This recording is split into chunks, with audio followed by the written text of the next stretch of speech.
Now a sister has shaved her head and sworn vengeance to avenge her brother. All because my brother didn't like fencing with men, and I've always been overprotective of him. My name is Lina Lee. In my previous life, I was framed by a villain. In this life, I must pay them back double. At the moment I was beheaded, the gods gave me a chance to be reborn, sending me back to 3 years ago. The turning point was when my brother entered the fencing academy. Our family has a fencing tradition, but my brother, the next family head, had no talent for it. So he was bullied at the academy as the worst student, and eventually targeted by that villain who stole my happiness. To prevent the tragedy of my previous life, I decided to cut off my beautiful long hair and take my brother's place at the fencing academy. I may be small, but my fencing talent is no joke. Even men are no match for me. Father was dissatisfied, but seeing my determination with my shaved head, plus my constant begging, he reluctantly agreed. But father specifically warned me not to let anyone discover I'm a woman. Fine, I'll go cause trouble then. Meanwhile, my brother dressed as a woman to maintain my reputation. On my way to the academy, many young ladies kept looking at me. Too bad I'm female, otherwise you'd all be in my harem. The academy has 4 leaders: the white-haired Kyle from a magic family, the red-haired Anad from a knight family, the green-haired Erdi from an administrative family, and Prince Delan, who caused my family's death in my previous life. They're every girl's dream men, except mine, of course. These 4 have too much power to confront right now. Who knew I'd be so charming that I immediately caught Delan's attention? Our eyes met. Damn, I feel murderous. He slowly approached me. He's a whole head taller. In what should have been a romantic moment, he lifted my chin as if to kiss me, just as I was anticipating what would happen next. He actually said I look like a woman. I wanted to beat him half to death, but I had to restrain myself. My provoked glare seemed to interest Delan, and he nearly poked me with his sword. Let's duel. If I win, you'll be my servant. 100 curse words ran through my mind. He truly is an unreasonable villain. He even taunted me, "Are you afraid? Is your big sword rusty and can't get hard?" I thought to myself, I'm a woman. Where would I get a big sword? That gets hard.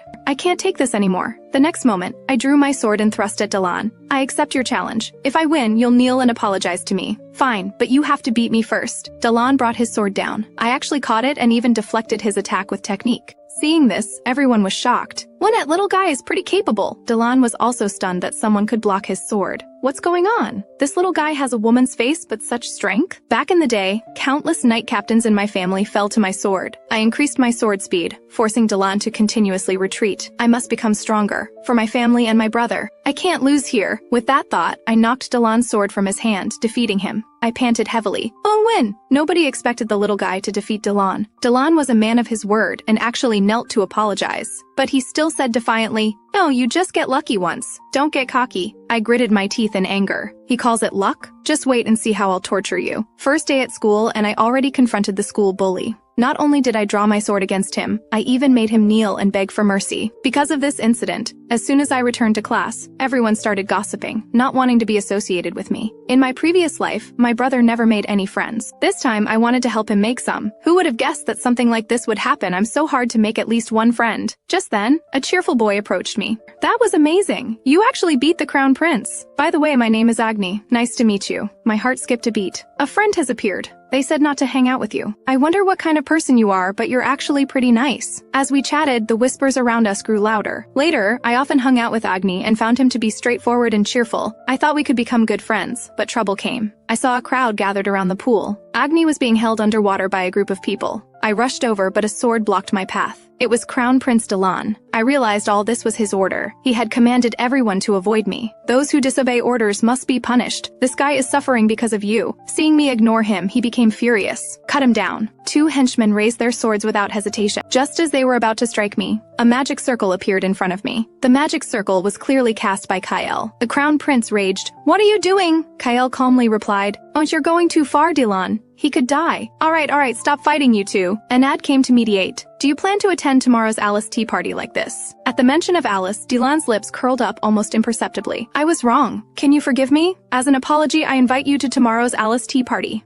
I was also incredulous. Alice is the central organization of the academy that only select few can join, considered the face of the academy with just a few members. Alice regularly hosts tea party. Once invited, both popularity and future prospects would be greatly enhanced. It's hard to believe Delan would invite me to the Alice tea party. There must be some kind of conspiracy. But for my family's sake, I gladly accepted. Hearing my acceptance, Delan's smile widened. Tomorrow at 4 o'clock, I'll be waiting. With that, they left without looking back. I quickly took Agni to the infirmary, wondering if he'd still consider me a friend when he woke up. Oh well, let things take their course. First, I'll go wash up. Who knew that just after my shower, while still naked, I'd run into Kyle. We awkwardly made eye contact, and Kyle smiled meaningfully. So you're a woman? I had been so careful, yet I was discovered. And by Kyle of all people. I knelt before Kyle. So you're taking your brother's place? How brave. Please keep my secret. I'll do anything you ask. Anything? Well then, I'll keep your secret. But if I get bored, I might tell someone. So you're gonna have to make me more interesting. It's like I'm stuck with a bad guy. The next day when I arrived at the academy, classmates surrounded me talking all about Alice. But I was only concerned about how Agni was doing. I definitely apologized properly after the tea party. Soon it was time for the tea party. 9 handsome men and beautiful women were seated, with Crown Prince Delan in the center. I seemed to have fallen into Delan's trap. This wouldn't end easily. Delan spoke first, sincerely welcome you to the Alice tea party, but just as I was about to sit down, Delan stopped me. That's not your seat. Following his finger I saw.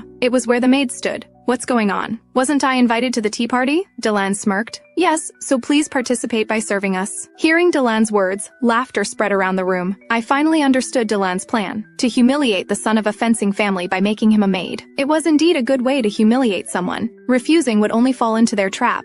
Delan continued magnanimously. And you don't want to be a maid? If not. But before he could finish, I agreed. And it's just serving the young masters, right? Kyle also laughed. Indeed, an interesting fellow. I asked a maid what I should do. The maid stammered, not daring to speak. Since I was from a prestigious family, I smiled. It's okay, it's the Crown Prince's order. Could you please serve the young gentleman? I noticed one cup was different from the others. Obviously Crown Prince Delan's personal cup. I began pouring tea for everyone with elegant practice movements that made one feel sorry for me. I enjoyed drinking tea, so I knew a lot about tea ceremony. Just as I was serving tea to Delan, I seemed to see the past, no, the future, because Delan's tea was poisoned, which led people to believe I poisoned him. And no matter how I explained, no one would believe me. In my previous life, my brother lost his standing at the academy because of this incident. But this should happen much later. Did my return to the past change the future? While I was still thinking, Delan raised his cup. Then let the Alice tea party begin. I pushed aside the maid and immediately grabbed the cup from Delan's hand. I took just one sip, and immediately began bleeding profusely, as if having my period. It was indeed poisoned. I collapsed in Delan's arms. If the cup was poisoned, I would be the first suspect. To prove my innocence, I had to drink it myself. He seems poisoned. How could this happen? What's going on? Delan remembered his mother had died from poison. As everyone was at a loss, Kyle stepped in. Light glowed from his hands. Healing magic. Kyle actually voluntarily heals someone? The sun must be rising from the west. Emergency treatment is done. I'll take him to the infirmary. After Kyle left with me, green-haired Erdi ordered everyone to stay and thoroughly investigate who poisoned the drink. Delan's hands were still trembling. And if I had drunk it, in the infirmary, if I hadn't helped you, you would have died miserably, and your identity as a woman would have been exposed.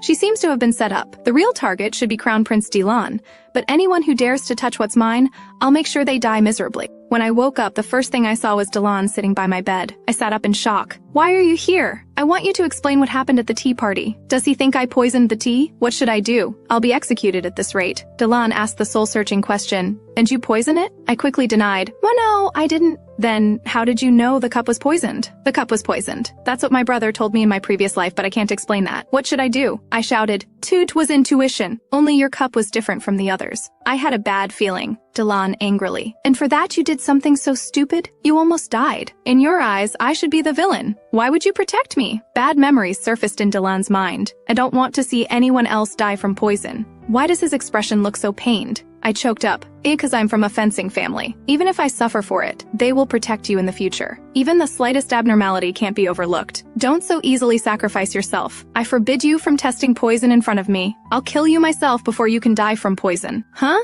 What does that mean? I won't be beheaded? Does it mean I've changed the future? But still, thank you for saving me. The matter was resolved, and I unconsciously laughed. This guy is actually so cute when he smiles. He's clearly a man, yet I find him cute. Am I turning gay? As expected of me, with just one move. I'll break even a straight man. What can I say? I'm just too adorable. One morning at the academy, I noticed many girls giving me flirtatious looks. Agni ran up to me. You're popular now? I quickly asked what was going on. Didn't you save Prince Delan at the Alice tea party? The whole school is talking about it. You're a hero. How did it turn out like this? I only wanted to be inconspicuous, but now I'm even more noticeable. Agni laughed. Isn't that great? You've earned their recognition, even though I thought I was done for when I got beaten up. Thanks to you, we can participate in the sword magic competition together. Thank you. I blushed. It was my fault he suffered, yet he remained loyal. I really found a good friend.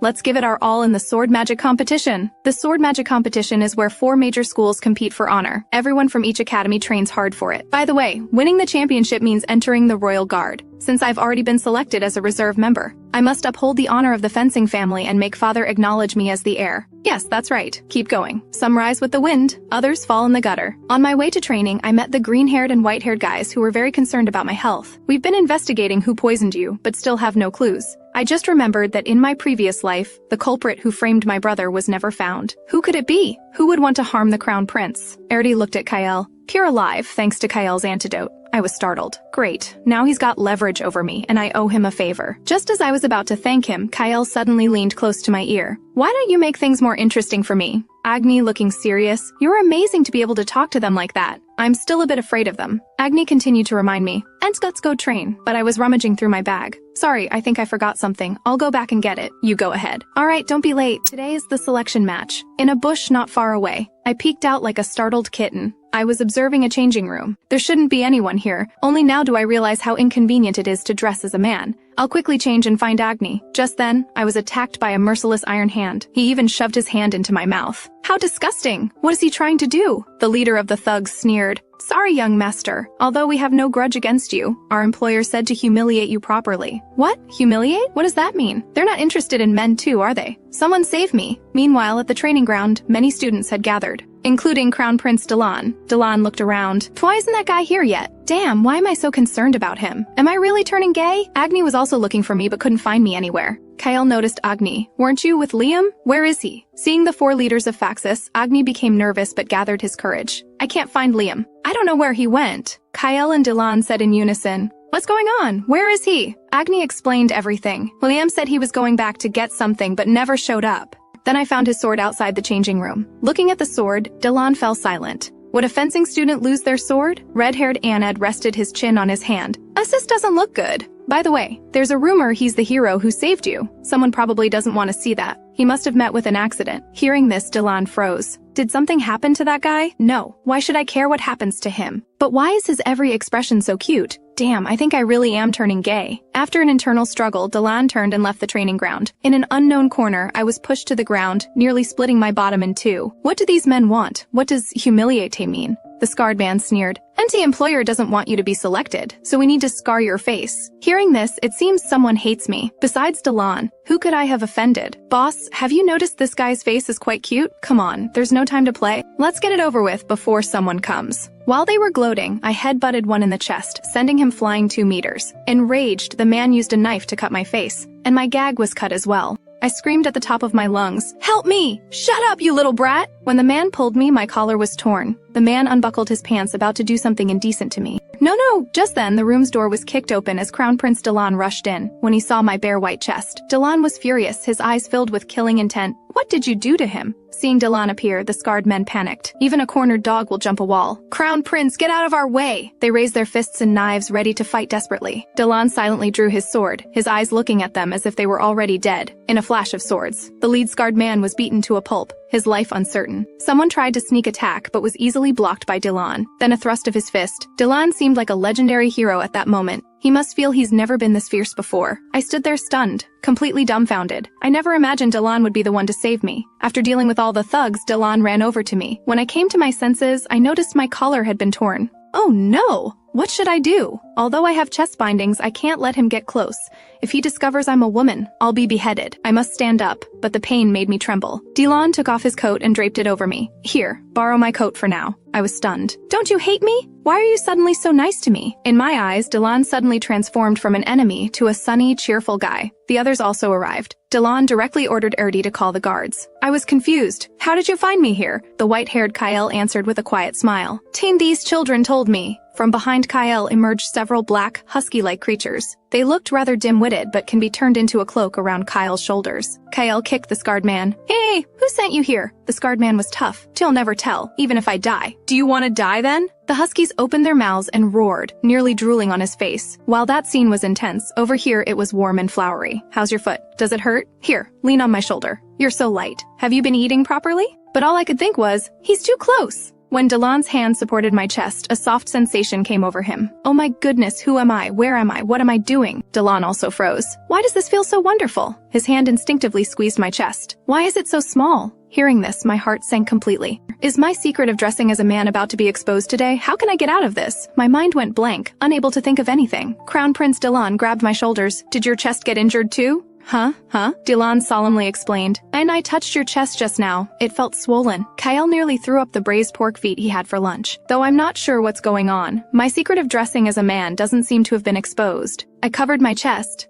Actually, I think I was kicked in the chest earlier. Dylan was shocked. Only see if there's a fracture. I need to check. I covered my chest more tightly. Can a boy's chest be looked at so casually? At this moment, a hand landed on Dylan's shoulder, and I'll heal him. Dylan was stunned. And I don't care. I want to see. With tears in my eyes, I never thought white-haired Kyle would come to my rescue. It seems he's not just a bad person. Kyle whispered in my ear. And good thing Dylan is straight and rather slow. Hard to imagine that the usually serious Kyle could have such a sleazy expression. After the teasing, Kyle began chanting healing magic. Warm light glowed around me, even blowing away the coat. Good thing I wasn't wearing a skirt, or everything would have been exposed. I didn't expect Kyle to make me comfortable for just a few seconds before stopping. Kyle smiled at me. Feels better, right? There won't be any scars now. Why does he have to touch my face while talking? My foot indeed doesn't hurt anymore, and the scars on my face have disappeared. Magic is truly amazing. Dylan looked at his own hand. Although his chest was swollen, it was as soft as a girl's, and it felt good, lingering in my memory. Dylan became embarrassed at his thoughts. What am I thinking? Liam is a man. Why do I keep having strange thoughts since meeting him? Thank you, Senior Kale, for healing me. Your magic is really impressive. You're welcome, it's nothing. Want to learn magic? I can teach you. Their intimate interaction made Dylan grit his teeth. I was the one who saved you, yet you don't thank me but smile at Kale instead. What is this unpleasant feeling? I'm the Crown Prince!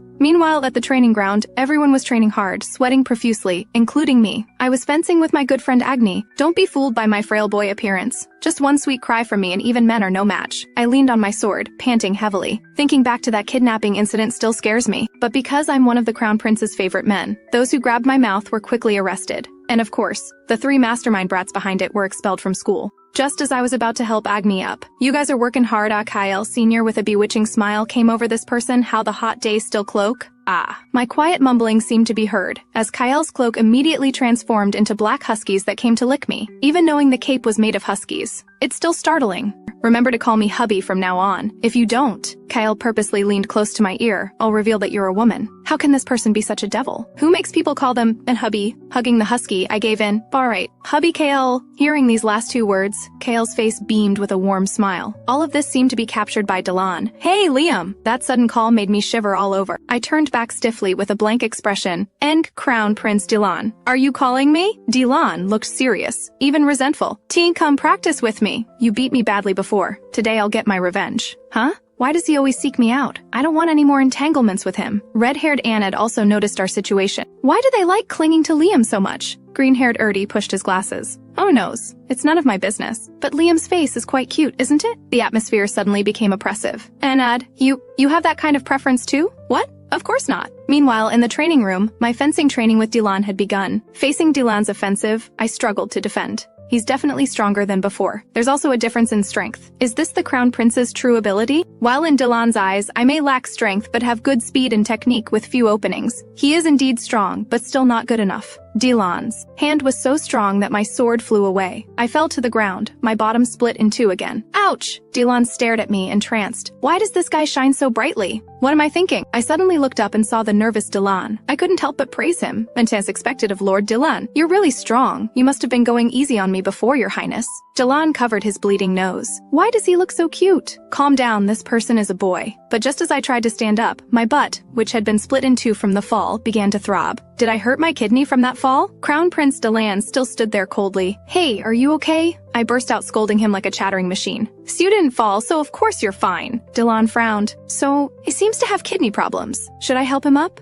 When Dylan reached out his hand, the white-haired Kyle also extended his hand at the same time, nearly poking me in the face. Dylan looked incredulous. This guy actually stole my man. I was also stunned. What's happening now? Should I play dead? Kyle smiled. How rare. Crown Prince Dylan is actually doing something like this. Dylan defended himself. This guy was injured while practicing with me. Of course I should take responsibility. Kyle went straight for the kill. And no magic, so I can heal his injuries. Sparks inexplicably flew between the 2 men. Is this what male friendship looks like? I wanted to be a spectator enjoying the drama, but they unexpectedly threw the question at me. The Crown Prince has graciously offered to help you up. You should feel honored. Liam, didn't you want to learn magic? I'll help heal you. I instinctively moved away. Why have these two suddenly become so frightening? You'll take my hand, right? No, it should be my hand. Do you think I'm choosing a consort? Picking either one would offend someone. Do I even have a choice? Of course I choose to stand up by myself. Delan turned away haughtily.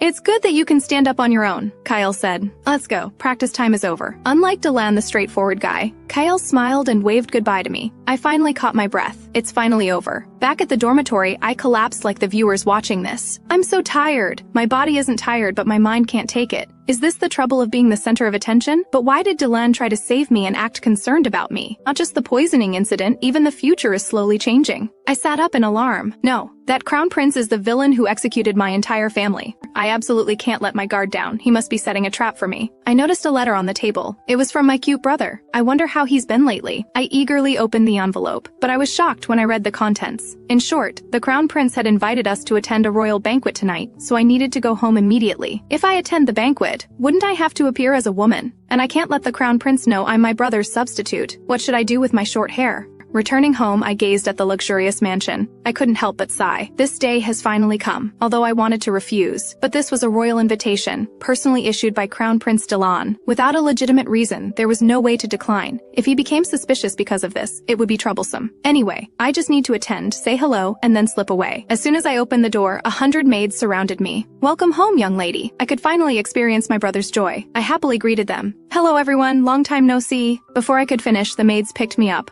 In no time. We must quickly make you look radiant. Oh my god, I just got back. Can't I rest for a bit? These maids actually dared to be angry with their master, and since the young lady knew about the banquet, you should have returned days ago. It's already afternoon, and the banquet is tonight. There's barely enough time. I could only meekly apologize. It's good to be home. Even baths have maids attending. You know, washing hair is super troublesome for girls. But fortunately, I've cut mine short. I couldn't help but sigh. It's been so long since you've washed my hair for me. It feels nice. Young lady is so naughty, but I still love you the most. Why are you talking while yanking my hair so hard? I started to worry about my short hair. I can't attend the banquet with this short hair. After all the preparation, I wasn't much prettier than before, but the maids all praised me, saying I looked like a fairy. Looking in the mirror, I was indeed very different from when I was fencing. While I was still worrying about my short hair, there was a knock at the door. A handsome young man appeared at the door. He was my brother, the real Liam. I immediately rushed over and intertwined our fingers. After all, the siblings hadn't seen each other for a long time and had a lot to talk about. But my brother looked at my short hair. Sister, are you planning to go with short hair? I excitedly moved closer. See? I really can't go like this, right? I'll just tell the crown prince that although it's regrettable, my period arrived and my stomach hurts too much to move. My brother sighed. Oh, what are you thinking? I knew this would happen, so I've already practiced. Huh? Practiced what? My brother began to chant a magic spell. Then an amazing thing happened. Under the magic's influence, my flowing long hair grew back. I bet you all want to learn this magic, right? My brother smiled and lifted my long hair. It's just like before. Wow, what's happening? My hair is back. You're amazing. Although being amazing also means I have to attend the banquet, right? My brother bowed gracefully. Sister, give me your hand. We should depart. Even though I was still very reluctant, I obediently gave him my hand. What must be faced must be faced. In the carriage, I repeatedly instructed, Ansu absolutely must not interact with Fax's 4 men, and you must never separate from me, understand? I know, sister. You've said it so many times my ears are calloused. But I am worried. I am a reborn person who has been executed once. If anything happens between Liam and the Crown Prince, we might get beheaded again. Especially the fact that I've been disguised as a man replacing my brother at school. The Crown Prince must never know this. Soon the carriage arrived at the Crown Prince's castle. My brother stepped down first, boldly walking in. And let's just go in. Okay, sister? I also got off the carriage. What's the use of worrying? We're already here, so we should be prepared. Even if it's a battlefield ahead, my brother and I will surely get through it safely. As soon as I appeared, it caused a sensation. Many people cast flirtatious glances at us, because at this moment, I was so radiant. Although there have always been rumors saying I'm a tigress, how could someone as cute as me be a tigress? Rumors are really deceptive. I'm completely captivated by her. Entering the ballroom, I looked around. Although born into nobility, this was my first banquet. Whenever someone tried to approach and greet me, they were immediately stopped by others. Have you forgotten she has a fiancé? And it's that genius fencing youth, Wagaman. As I wandered around, I could always feel many strange gazes. I quietly asked my brother, is there something strange about my appearance today? Why are so many people stealing glances at me? Not at all. I think sister is more beautiful than usual today. Hearing this, my face blushed, but my attention was quickly drawn to a mysterious force nearby.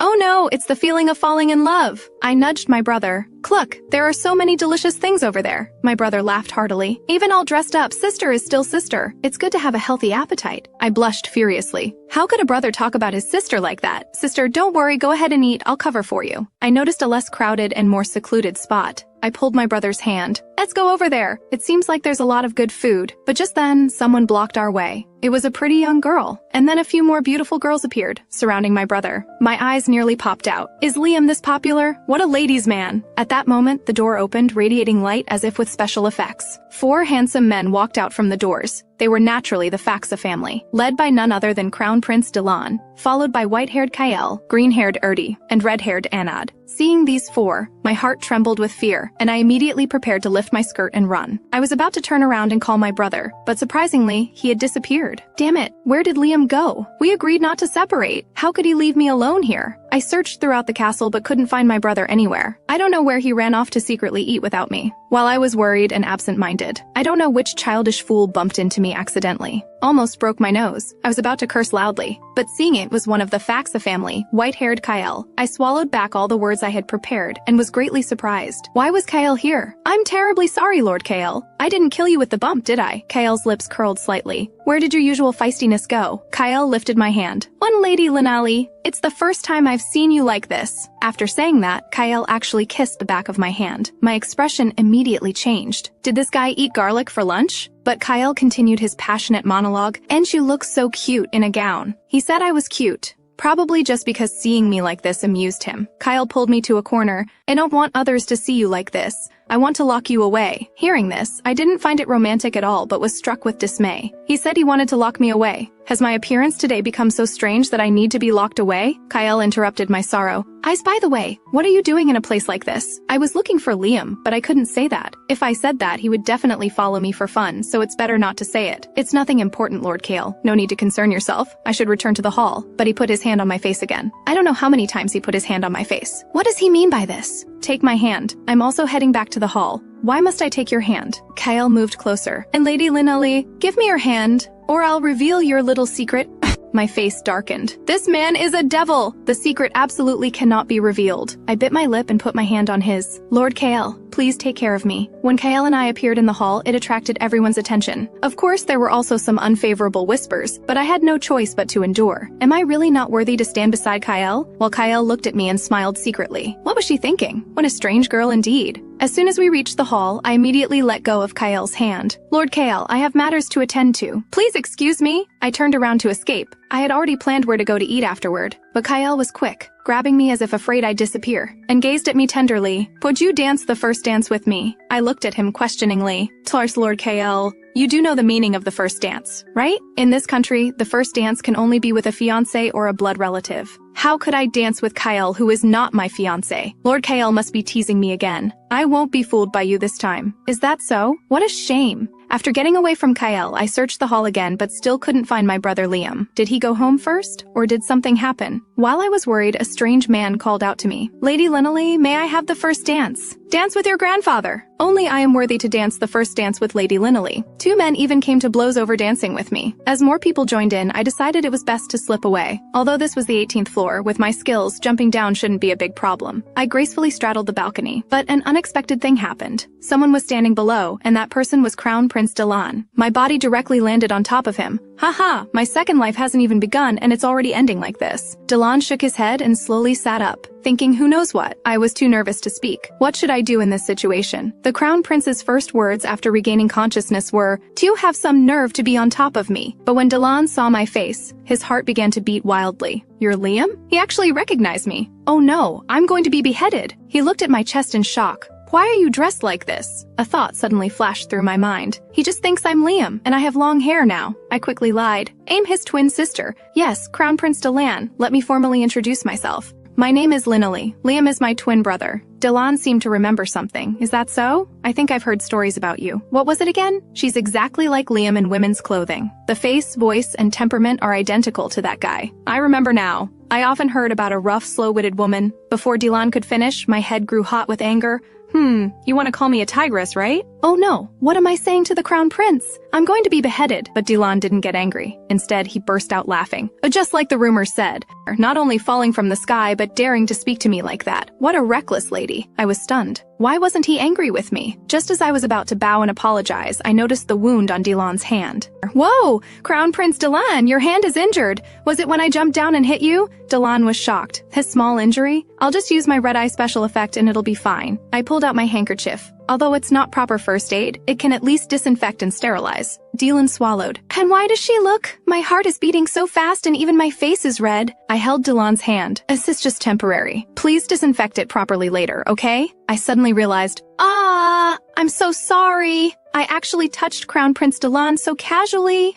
Dylan turned away with resignation. Although they look somewhat alike, why do I keep thinking of that guy? I'm done for. Not only did I jump down and land on him, but I also said disrespectful things and even caused him injury. Thinking of this, my spine chilled with fear. Crown Prince Dylan, I'll take my leave now. I don't know if it was seeing such a delectable handsome guy like Dylan, or if it was because I was hungry, but my stomach grumbled embarrassingly. Dylan turned away. This guy is leaving quickly because she is hungry? How interesting. This is the first time I've met such an unpredictable lady. I thought she would apologize tearfully or get angry, but she's worried about me. She's like a walking emoji package. I want to see more of this person. I closed my eyes and shouted, "Say Crown Prince Dylan, I'll take my leave now." As I turned to leave, a familiar scene unfolded. Dylan grabbed my hand. My expression immediately darkened. Am I really going to be beheaded? But surprisingly, Dylan confessed passionately, "Can we meet again?" The next morning, I was still on the training ground with my short hair. To my surprise, Crown Prince Dylan came looking for me. Seeing him reminded me of that night, the Crown Prince holding my hand, gazing at me passionately. But due to the passers-by's gossip and my nervousness that night, I couldn't hear clearly what Dylan said. What did he say that night? Dylan scratched his head awkwardly.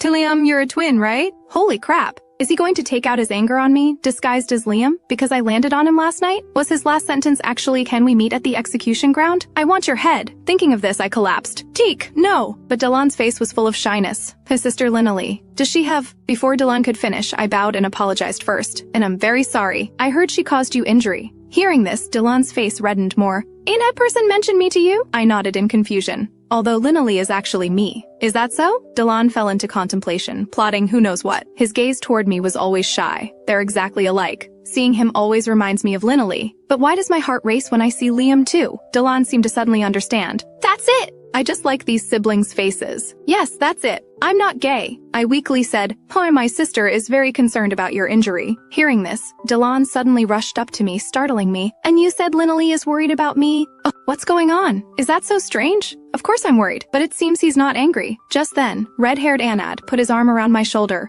Hey Liam, haven't seen you since the banquet. I said I'd take you girl hunting." Kyle and Erdi also came along. These four are always inseparable. Erdi's words were still cold as ice, until we only greeted each other at the banquet. Didn't get to talk properly. I nodded awkwardly. So Liam went to greet them. Suddenly, Kyle and Anad looked at me with interest. By the way, he's coming back soon, right? But I was completely baffled.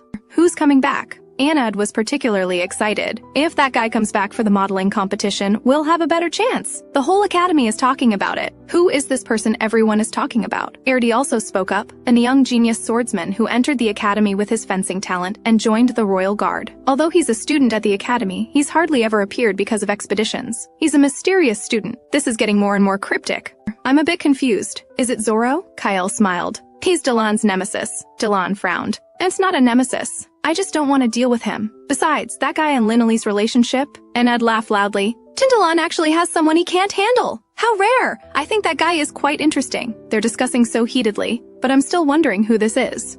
So, who are you talking about? Kyle leaned to my ear. Or fiancé Wagoman. Hearing this name, I was greatly surprised. You don't know? Wagoman is your sister's fiancé. Of course I know that, but I hadn't heard he was coming back. I think your family sent a letter. Even if you're busy, it's better to read family letters promptly. I'll look at it as soon as I get back. He's coming back! Although he's my fiancé, I have no idea what he's thinking. We've barely even met. What if he's even weirder than Dylan? What should I do? The next morning, to better prepare for the modeling competition, we participated in an expedition training as required by the academy. Everyone on the carriage was chatting happily, only I was full of worries. If my fiancé suddenly returned, he would definitely join this expedition training for the modeling competition. If he discovered my true identity, it would be disastrous. Agni suddenly interrupted my thoughts. Liam, are you excited about the training too? I was so excited I couldn't sleep last night. I could only nod helplessly. Now is not the time to think about training, but how to deal with this fiancé. Agni sighed. But it's also a pity that Senior Wagaman seems to be delayed and can't come. Finally a chance to train with a genius in fencing. Hearing this, I suddenly shouted, Aishi's not coming?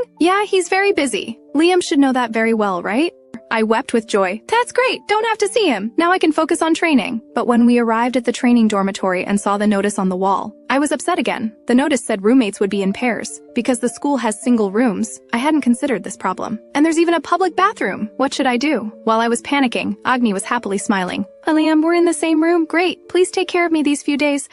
I can't room with a man. Even if it's Agni, it won't work. My identity will be exposed. As I worried, a hero appeared. It was white-haired Kyle. To Liam, do you want to room with me? Hearing this, the other three were shocked. What's happening? Dylan couldn't stand it, Tail. What kind of joke is this? Kale smiled mockingly. Tess Dylan already arranged to room with her? Dylan was angry but had no retort due to his low EQ, only activating red-eye special effects. I asked, Oh Lord Kale, why? Kale only said, my room has a bathroom, and a huge bathtub too. I fell into thought. Kyle already knows I'm disguised as a man, and I can bathe alone. All things considered, the risk is lower than rooming with Agni. Only Agni would be hurt in this scenario. Seeing that I didn't refuse but was considering it, Dylan became more depressed. They have absolutely no need to room together. But why is Liam considering it? Kyle directly pulled my hand. It's decided then. Hesitation means consent. Friends, you can use this trick for confessions too. Hesitation means they like you. Kyle brought me to his room. As soon as the door opened, I was greeted by an atmosphere of wealth. Gold gleamed everywhere. Although it's a single room, it's still very spacious, right? Last year, Dylan said he wanted to stay in this building, so it was all renovated. How is it? Not bad, right?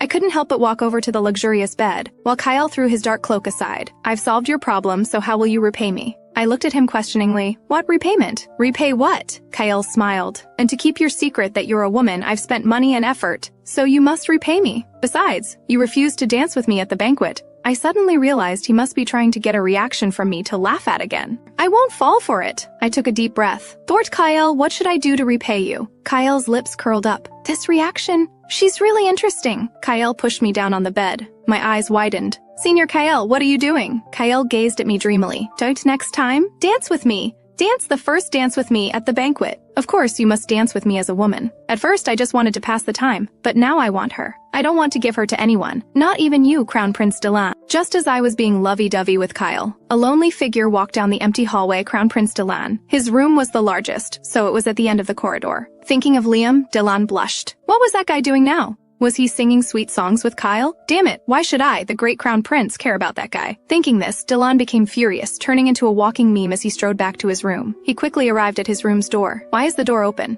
Is someone cleaning? Want to take a bath together? A sudden voice startled Dylan. He knew exactly whose voice it was, and couldn't help but peek through the door crack. What he saw shocked him. Kyle was pressing me down. What indecent act were they doing? Unaware of Dylan peeping, Kyle suddenly spoke. Anyway, we've seen each other naked before, so it should be fine, right? They've seen each other naked? What does that mean? And what exactly are they going to do while naked? But they're both men. No. What kind of content needs to be censored? Dylan's brain was about to explode trying to imagine that scene, so he decided to see for himself. Furious and embarrassed, Dylan burst in. You, what are you doing? Dylan, red-faced, walked over with large strides. Kyle sighed helplessly and was forced to get up. What's wrong, Dylan? Don't interrupt us at a crucial moment. We were just getting to the good part. What is Sir Kyle saying? Don't let him misunderstand. Dylan was devastated. Sayan, you say I'm interrupting you? Could it be that kind of relationship? But you're both men. Kyle wasn't afraid of making a scene at all. He grabbed my waist and pulled me into his arms, telling Dylan, it doesn't matter, right? I was shocked.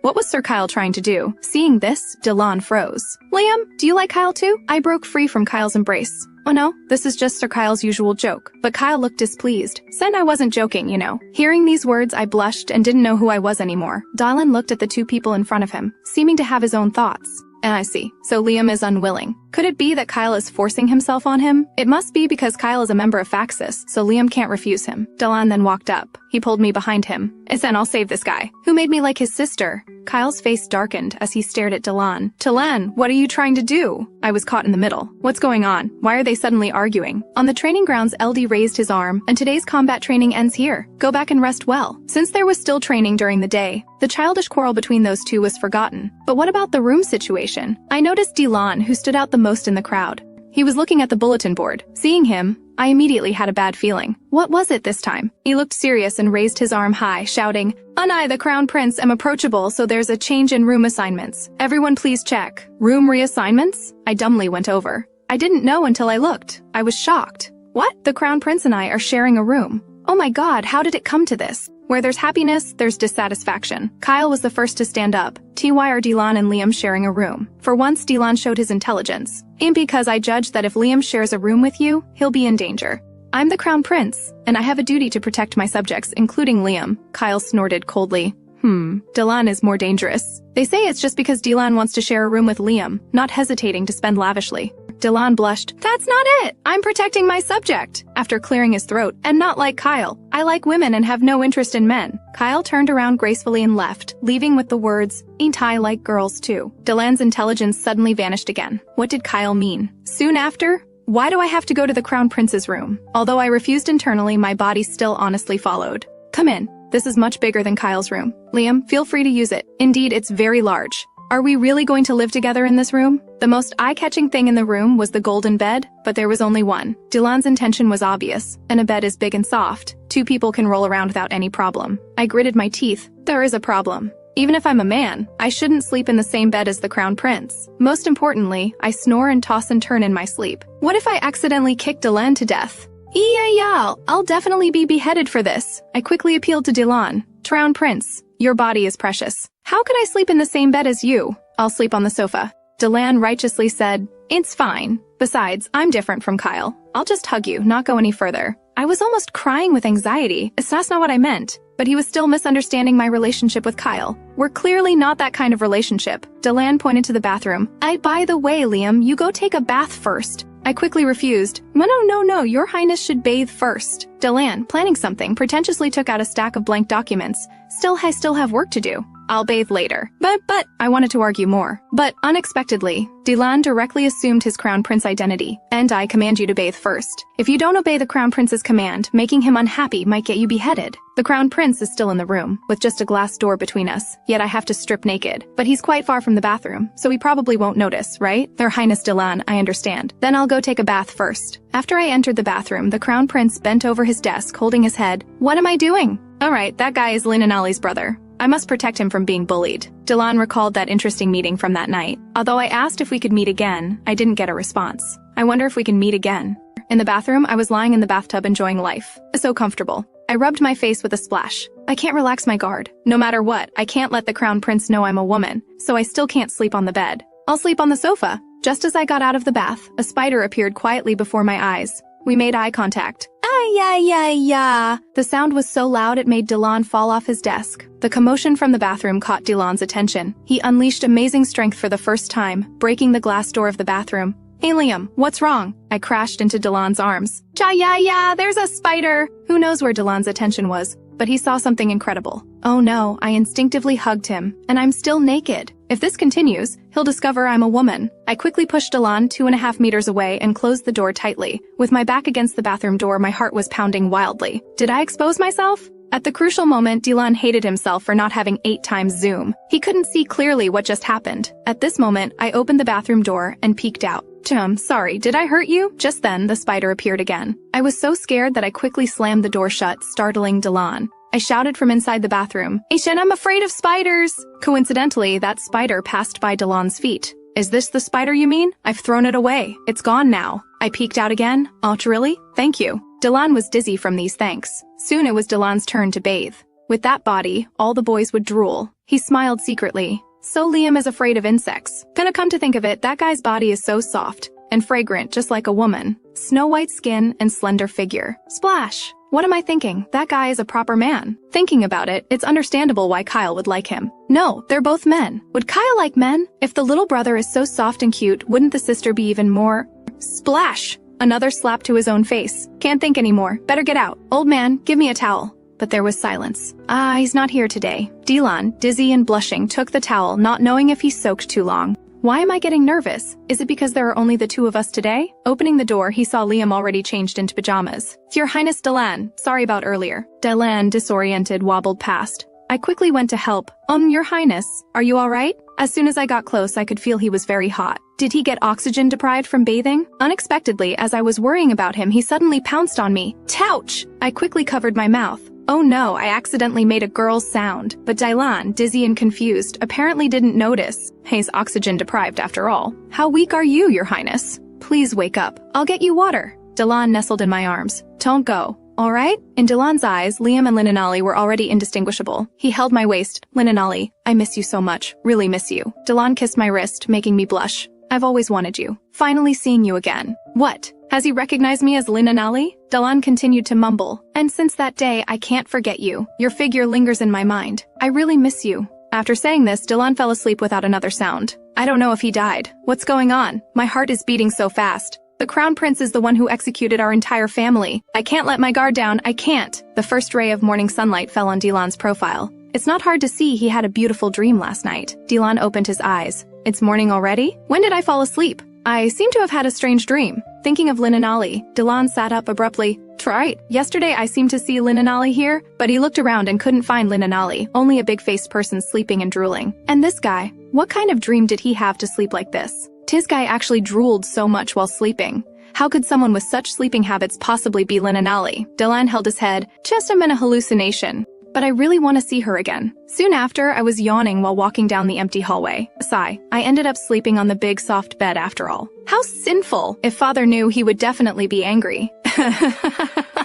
I thought my identity was certainly exposed yesterday, but judging from the way he kicked my butt this morning, it must have been my imagination. I suddenly became vigilant. Could it be that when Dylan said he wanted to see me, he meant on the execution ground and then execute me? Thinking of this, I couldn't help but shudder. And that kind of gentle and passionate expression couldn't be acted out without 2.5 years of practice.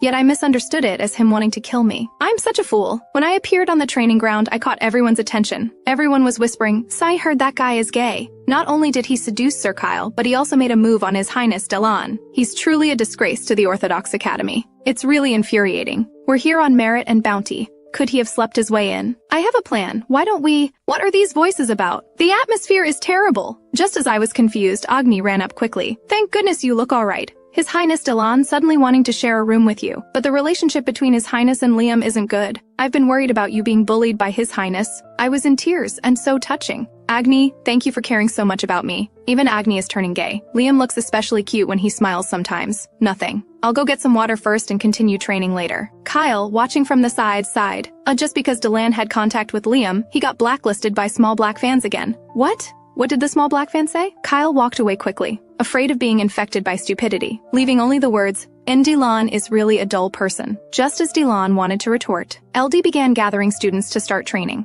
2 people as a group. Naturally, good friends stab each other, and the person sparring with me was Agni. Agni's strength was also much greater than mine, making it somewhat difficult to defend. There's a weakness! Agni seemed to seize an opportunity and began to attack. But unexpectedly, I only used a sidestep that no man could possibly complete to avoid his attack, and gave his back of the head a hard hit. I was breathing heavily. "Ain't win, Agmin." Agni, lying on the ground, complained, "Damn, I thought I could beat Liam this year." I bent down and extended my hand. "And it was close today. Your swordsmanship has improved." Agni smiled like a child. "I've been eating a lot lately. I should have grown more muscles, so naturally I've improved." "Ash, you're so skinny, Liam. Have you been eating well?" I could only laugh awkwardly. "And I just don't easily build muscle. Boys are so energetic." Agni raised his arrow again. Let's compete once more." I was about to refuse when Agni directly said, "Oh, no refusals." I want to remember that feeling just now, but Agni seemed to see something and froze. Behind me, a great surge of fire rose. In an instant, the flames engulfed me. But I wasn't hurt because someone stood in front of me, protecting me. It was a man appearing for the first time, with a long scar over his left eye, particularly eye-catching. "Are you all right?" Seeing him, I was shocked. Why is he here?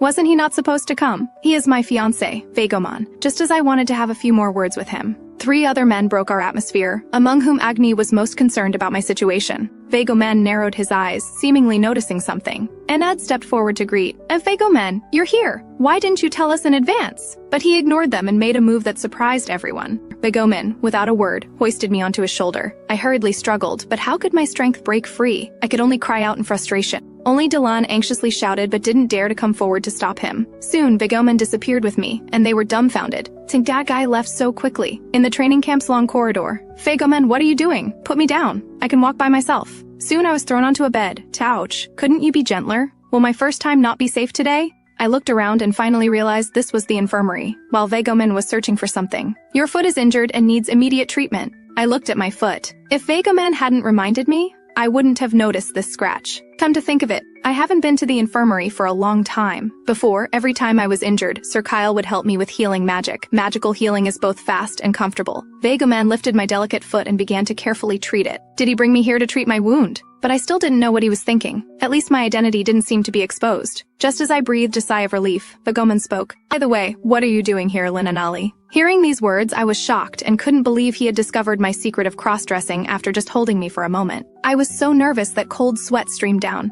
I still tried to deny. Sir Vegoman, what are you saying? I'm Liam. Vegoman closed his eyes and sighed. Don't play dumb. I just need to smell the scent to know it's you, Vegoman continued. And after returning from the expedition, I didn't want to come to the training camp. I wanted to go play with you, but you weren't at home. I was shocked, eh? So you came to the training camp because I wasn't home, and then coincidentally met me? Agogoman and I are only engaged by our parents' arrangement. I thought he wasn't interested in me. Vegoman stood up. By the way, where is your brother Liam? Why is a girl like you here? I looked troubled. What should I do? Everything is exposed. I must think of a way to get by. But how to persuade a straight man like Vegoman? I excitedly shouted, Sight, I want to learn swordsmanship and become a royal knight too. Vegoman looked incredulous. Want to learn swordsmanship and become a knight? Yes, it's too unfair that only Liam can become a knight. My infrastructure talent is better. So I made an agreement with my father to pretend to be Liam for a year. But the straight man wasn't convinced at all. He still insisted on his view. And go home immediately. This is not a place for you to fool around. I quickly shouted, They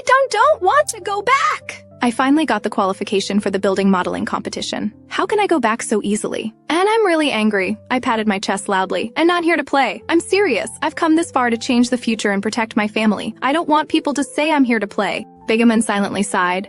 Your stubborn character hasn't changed at all, but still, prepare to go home. I'll explain to the academy. That's when I remembered what my brother said. Senior Vegoman is very sensitive about sisters' matters. And careless and didn't pay attention. Should be fine, right? I haven't seen him for several years. My brother sighed. It's useless. If he meets you, you'll definitely be exposed. Sister, listen carefully. If Vegoman knows your secret and the situation is urgent, just say this. I suddenly spoke, and Vegoman's footsteps paused. If you make me go back, I won't marry you. Hearing this, Vegoman was shocked. He never thought I would have this move, but he still said, Even so, I cannot allow you to be surrounded by men. I continued to shout, Just 1 year. I've already agreed with my father. Far away at home, the old father stated. I never agreed to that. She insisted on going to make trouble. I held Vegoman's hand. Please, don't make me go home. Vegoman narrowed his eyes, trying hard to hide his inner excitement. Then after a year, will you marry me as promised? I held his hand, as I promise you. So please, let me stay here until then. For the sake of marrying Linanali, Vegoman nodded in agreement. I couldn't believe it. Vegoman agreed so easily. Even though marrying me has no benefits and might get him beheaded, he still wants to marry me.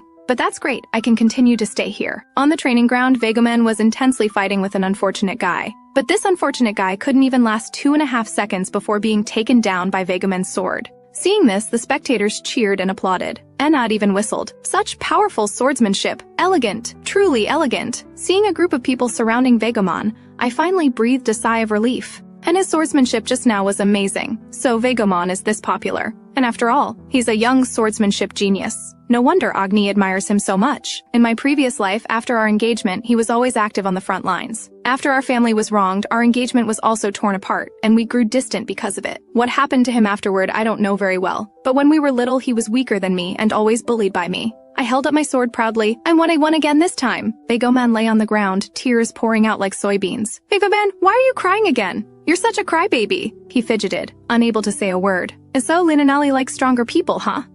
I answered with a smile. Of course! I like people who are stronger than me and don't cry. Hearing this, Vegoman's tears stopped immediately, but his eyes were still red, obviously trying to be strong. When I turned to leave, Vegoman shouted loudly, I won't cry anymore! I'll train hard and become stronger than Linanali! Thinking of childhood, I couldn't help but sigh. And he was so cute back then. I wonder when he became so tall and strong. They're completely different styles of people. My impression of Vegoman is still from childhood. The current him is like another person. My eyes lowered. And me, you probably don't deserve him now. In the evening after training ended, Dalan found me. Hey, Liam, time to go back to the room. Just as I was about to get up and agree, Vegoman stepped out. Wait a moment. Why is His Highness Dalan sharing a room with Liam? Dalan didn't avoid the topic at all. Because I want to live with Liam.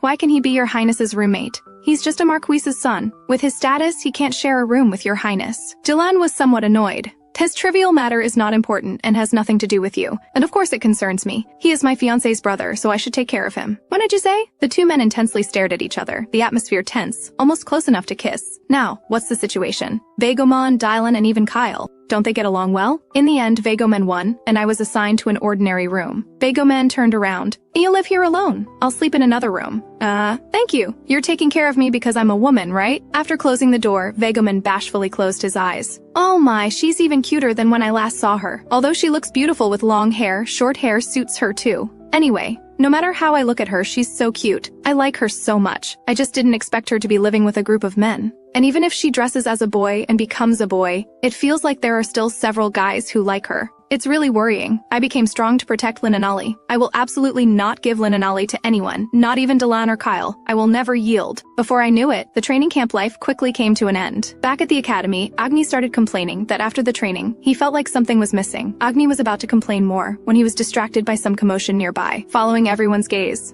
It was Wagaman trotting behind a blonde girl. Agni and I started whispering that Wagaman must be doing guard duty, right? That must be it. Just then, the blonde girl pointed at someone in the crowd and fiercely said, "What level are you to dare wear the same color as me?" The girl quickly bowed and apologized, fearing she would be yelled at. "I'm sorry, Lady Cecilia." Cecilia quickly waved her hand, dismissing her. The girl flipped her hair with an arrogant look. "Ain't yet lost, you clueless nobody." Watching all this, I was stunned and thought it best not to get involved with that person. Come to think of it, the name Cecilia sounded familiar, but I couldn't quite remember. As I was thinking about it, the 4 people from Faxus came over, and the natural glow they exuded attracted everyone's attention. Seeing Dylan appear, Cecilia rushed forward. Dylan, I've missed you so much!" But Dylan seemed to dislike Cecilia, his expression cold.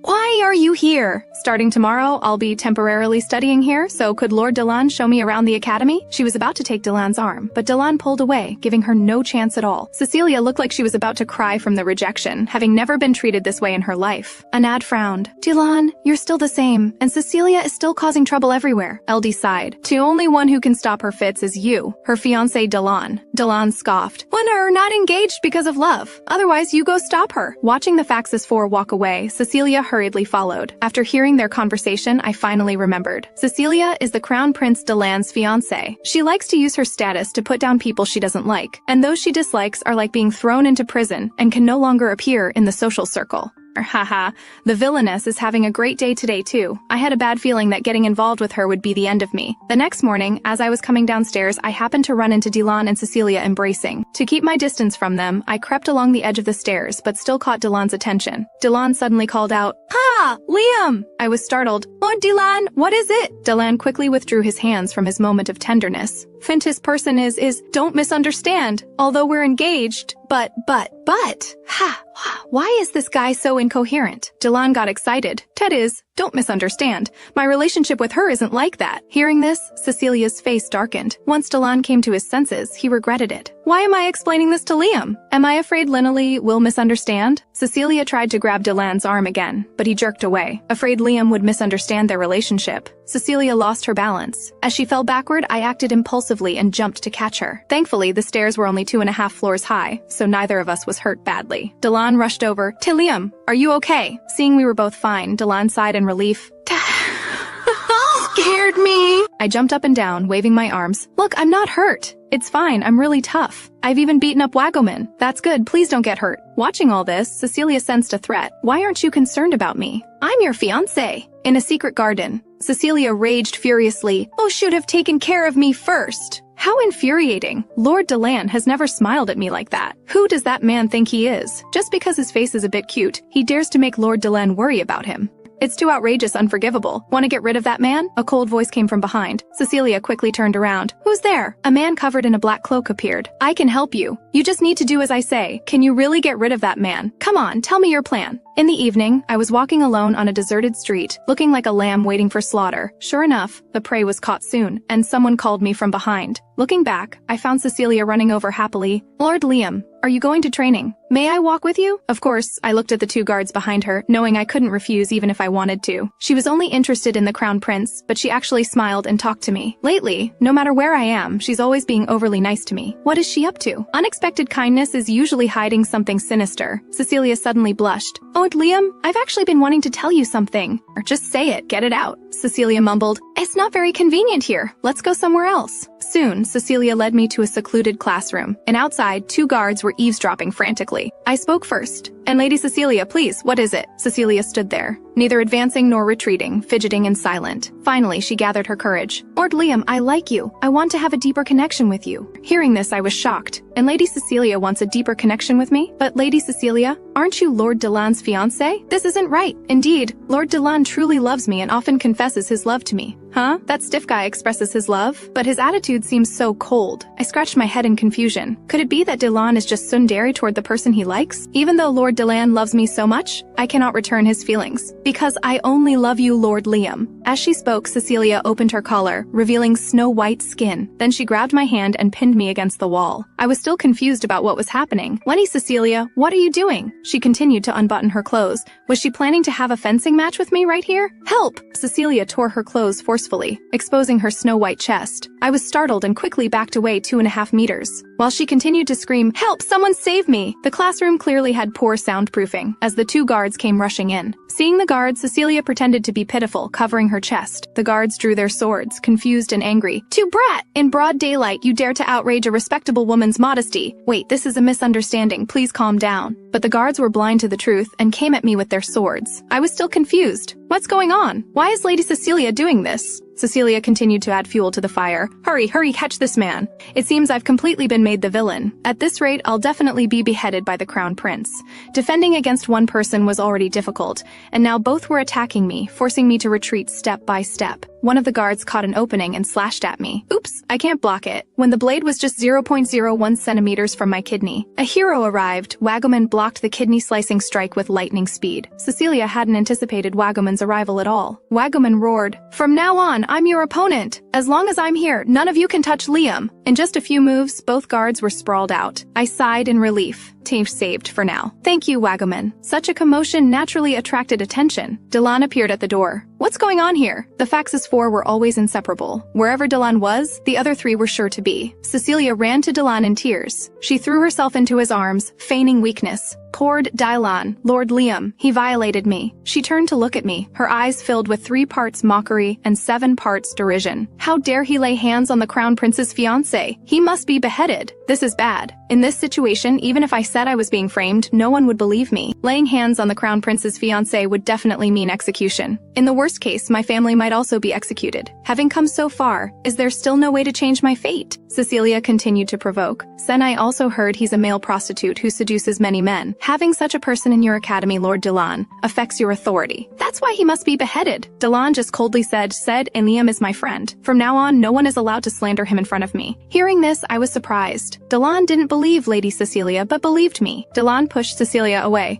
One, you still dare to mention my authority? Delan activated his red-eye special effect. Do you think such a trivial matter can threaten my authority? Even if you are my fiancé, you cannot insult me as the Crown Prince. Cecilia tried to defend herself. So didn't mean to insult you. Delan raised his finger. Cecilia, I now use my authority as Crown Prince to execute you. Hearing this, everyone was shocked. Anad's jaw dropped. Cecilia stood frozen. What? His Highness wants to execute me? Cecilia hurriedly explained. No, Lord Delan, I didn't mean to frame Lord Liam. Her voice trembled, and I was put up to it. Just as she was about to reveal who was behind it, a pair of pitch-black eyes stared at her. All the words she wanted to say couldn't come out, as if her throat was being choked. Cecilia could only fall to her knees before Delan, unable to speak. Hearing Cecilia would be beheaded didn't make me happy. It brought back unpleasant memories from my previous life. Father, mother, Liam, and the hateful look in my eyes when I was beheaded. Delan seemed to notice the subtle change in my expression and hurriedly asked, Hey, Liam, are you okay? As he was about to reach out to touch me, Delan's terrifying expression flashed in my mind. I pushed Delan's hand away and cried out, No! It's so scary! I hold my head in agony. Tears as big as soybeans flow from the corners of my eyes. No, I don't want to experience this again. I don't want anyone to be executed. I don't want to see that expression on Delan's face. Seeing me cry, Delan started to panic. Tilium, why are you crying? Were you scared just now?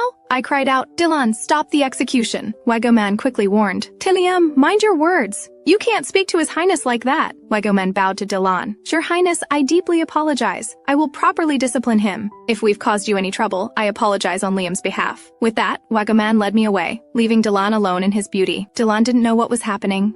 He was just trying to help. But why did this guy cry? Why did he look at me like that, as if he was afraid of me? Did I do something wrong again? How annoying. Cecilia doesn't need to be executed. Put her in the dungeon. Anad wanted to say something and reached out to touch Dilan, but Dilan shouted, "Don't touch me! I'm very irritated right now." Anad quickly withdrew his hand. Too, how scary. After Dilan left, Anad hurried after him, fearing he might do something else. Kael, the most emotionally and intellectually intelligent person present, sighed. Dilan's bad habit has surfaced again. Not seeing the situation clearly and charging ahead only results in hurting important people and himself. He had a similar expression when his mother passed away. After meeting Linnalee, he's been more calm. I hope he doesn't revert to how he was back then. In the dungeon, Cecilia sat miserably. How pathetic, the cold voice appeared again. She turned to see the cloaked man outside the iron bars. "How are you here?" The man's voice was cold, and no magic. "Coming here is easy." Cecilia got excited. "Easy? Then get me out of here right away." "It's all your fault I ended up like this. It's all because of you." The hooded man leaned in close to Cecilia's face. "It was your choice. You were going to expose me, weren't you?" The hooded man's hand glowed, and bad children should be punished. Magic swirled around Cecilia, making her feel like someone was choking her. Cecilia quickly grabbed her throat. "What's happening? What did you do to me?" "I just cast a truth curse on you. It's a curse that will kill you if you try to tell the truth." Having done this, the hooded man turned to leave, saying only, "This is all your own doing, not my fault. You can stay here forever." Much time passed after that incident. Wagaman knocked on an unfamiliar door. I opened it, poking my head out. "Oh, it's you, Wagaman. What brings you here?" Wagaman looked unhappy. "Sorry to come so suddenly. I'm going to join the burning expedition soon, so I wanted to see you before I left." "I see, thank you.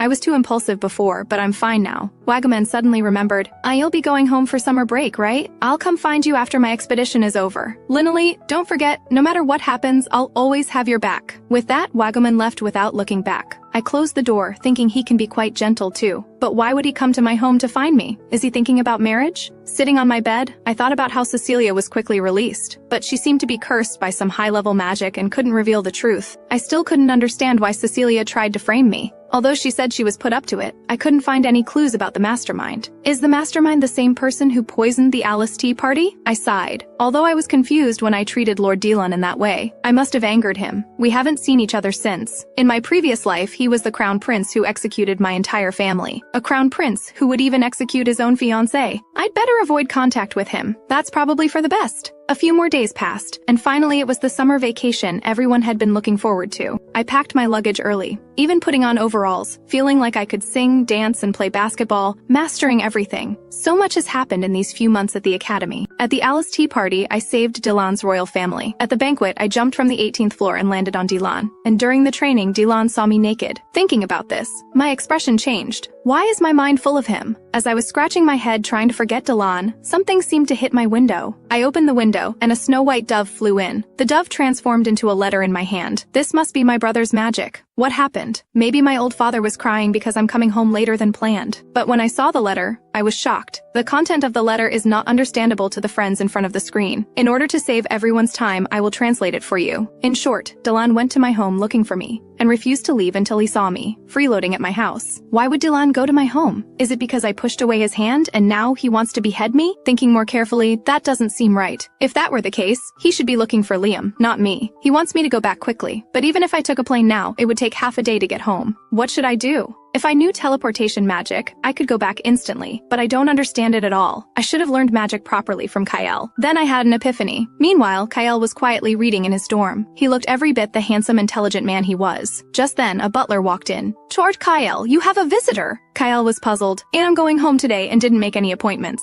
"How troublesome. Tell him to leave." The butler frowned. "But that person seems to be your junior, named Liam." Hearing this name, the book in his hand instantly lost its appeal. He threw it away. Kael got up and straightened his tie. "I should have said so earlier. You go first, I'll handle this." I was waiting outside like a lamb for slaughter. What's wrong? Why the sudden visit? Kael walked down the stairs. I hurriedly ran over with teary eyes, grabbing Kael's hand. "Senior Kael, help me, help me! I have a life or death request, please help me." But my serious plea didn't faze Kael at all. He cornered me against the wall. A life or death request? The price for a life is quite high, you know. He lifted my chin. "How will you repay me this time?" As Kael lifted my chin, he seemed to remember how upset I had been before, and suddenly cried last time. I was quite worried. Looks like I was worried for nothing. "So how will you repay me this time?" You know, commissioning a magician usually comes with a hefty price. Besides, Kyle's ability is top tier even in the entire empire. Even his pet huskies aren't something I could mess with. I finally gathered my courage. Senior Kyle, please! I'll do anything as long as it's within my power. Hearing this, Kyle wasn't particularly pleased and just sighed.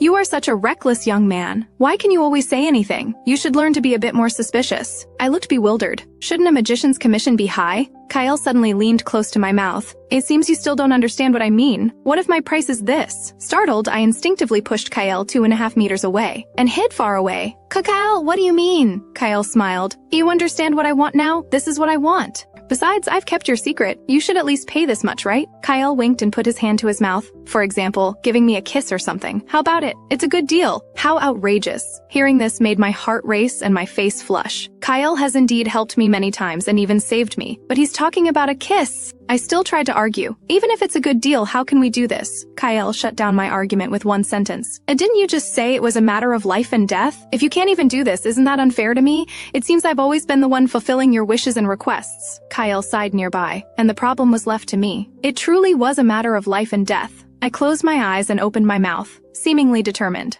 I promised to dance with you at the next banquet. How about that? Even after making such an offer, I still wasn't confident. Is this acceptable? As expected, Kale turned around with a disappointed expression. Oh my, that's too much of a loss for me. I am a great magician after all. But considering your spirit, I'll let you off this time. So, what do you want me to do? I anxiously said. Please use your magic to send me home first. Hearing my request, Kyle looked confused. Just that? I thought you had some urgent business. I was about to loudly explain everything, but then I thought it would be better not to tell Kyle about Dylan visiting my home. If these two troublemakers got together, they'd probably tear my house apart. Kyle sighed. Even if you don't tell me what it is, with my intelligence, I can guess it must be because of Dylan. Soon, a strange magic circle appeared under my feet. Remember, don't step out of the magic circle, okay? I was a little worried when I saw Kyle chanting magic with his eyes closed. Kyle was right. I was always asking him for favors. Am I that terrible, only asking others for help without ever giving them any assistance? If this continues, if he gets bored and reveals that I'm a woman, that would be terrible. After thinking for 2.5 seconds, I suddenly became determined again. I suddenly grabbed Kyle's tie and kissed his cheek hard. I kissed him for a full 2.5 seconds before letting go. And Senior Kyle, please forgive me. Kyle touched his kissed cheek, thinking to himself, damn, she interrupted my spell. I told her not to leave the magic circle, but it felt nice. I closed my eyes and opened them, and in an instant, I appeared at home.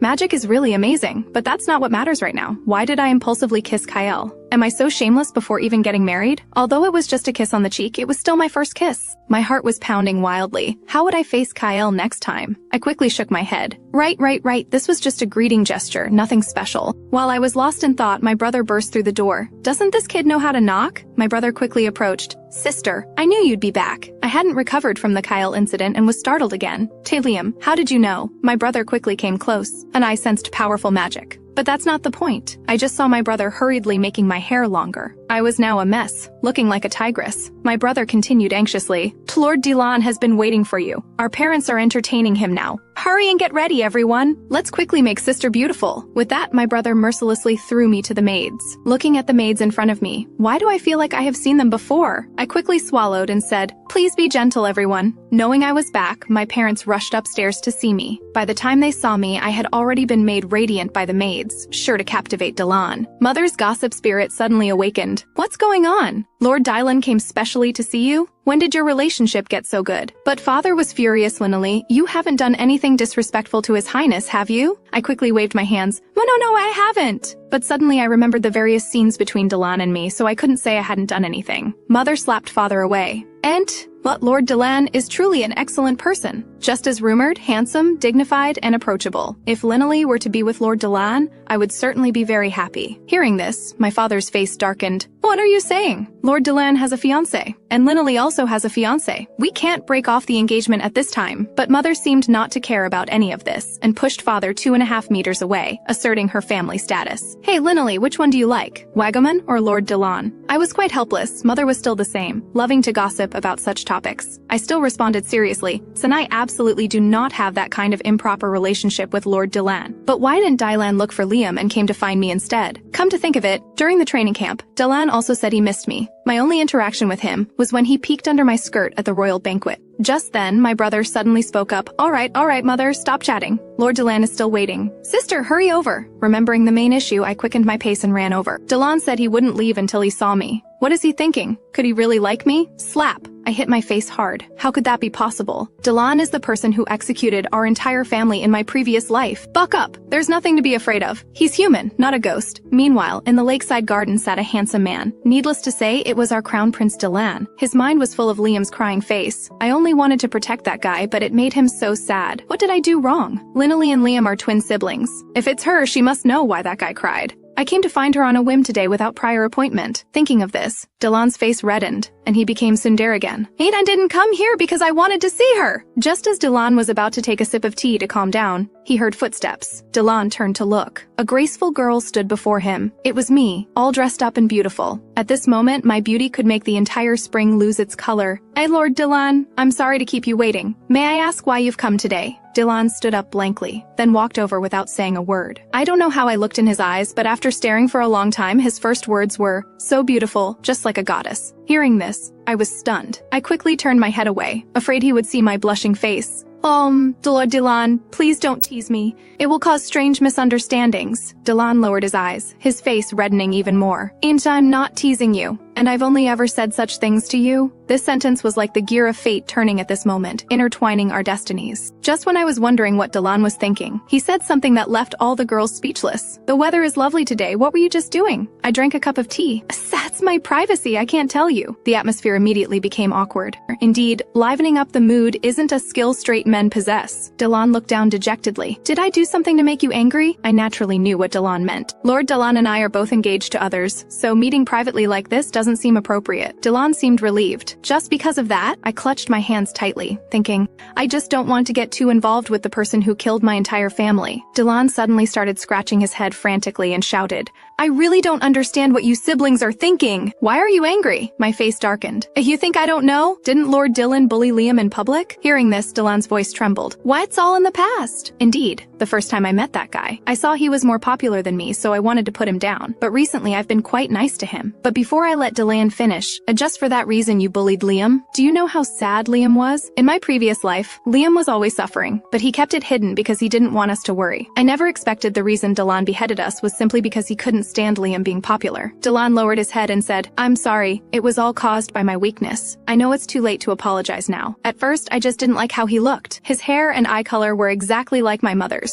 I always thought I had forgotten, that I didn't want to recall those memories sealed in my heart. My mother, who was so good to Delan, suddenly one day was poisoned to death. After meeting Liam, I remembered my mother again. So I was very upset and bullied Liam in anger. I'm really sorry. I felt astonished. I never expected Lord Delan would apologize so readily. But what was with his painful expression just now? Just as I was thinking, my foot twisted slightly and I lost my balance. Just as I was about to fall, Dylan caught me in his arms. Holding me, Dylan began to worry. Are you okay? Are you hurt anywhere? That's when I realized that Dylan and I were too close. I quickly tried to push Dylan away, but Dylan held me even tighter. Oh my Lord Dylan, I'm fine now. Please don't hold me anymore. But Dylan was being coy. Just let me hold you a while longer. But I still wanted to break free from his embrace. Oh no, if people see us, they'll misunderstand. Then let them misunderstand. With my status, I can smooth things over. Dylan stroked my cheek, activating his red eye special effect, boldly declaring, Linnalee, I like you. Stunned in Dylan's embrace, I froze. What? Lord Dylan likes me? Dylan didn't hide it at all. And I've liked you from the first time we met, continuously, always. In my memory, I first met Dylan dressed as a woman. At the royal banquet that time I hurt him. I pushed Dylan away. But Dylan, please don't joke around. You must be confused, and besides, I already have a fiancé. Lord Dylan also has a fiancé. Dylan continued his sincere confession. I'm not joking. From that day on, I've been captivated by you. No matter what I do, I always think of you. These words made my heart pound wildly, but I remembered what Cecilia had said. Lord Dylan truly loves me as his fiancé, and often expresses his love to me. The crown prince must say this to everyone, so I can't trust his words. I turned my head aside, not daring to look at him. Lord Dylan must be confused because he doesn't often meet strange people like me, so he's mistaken it for affection. Being told this,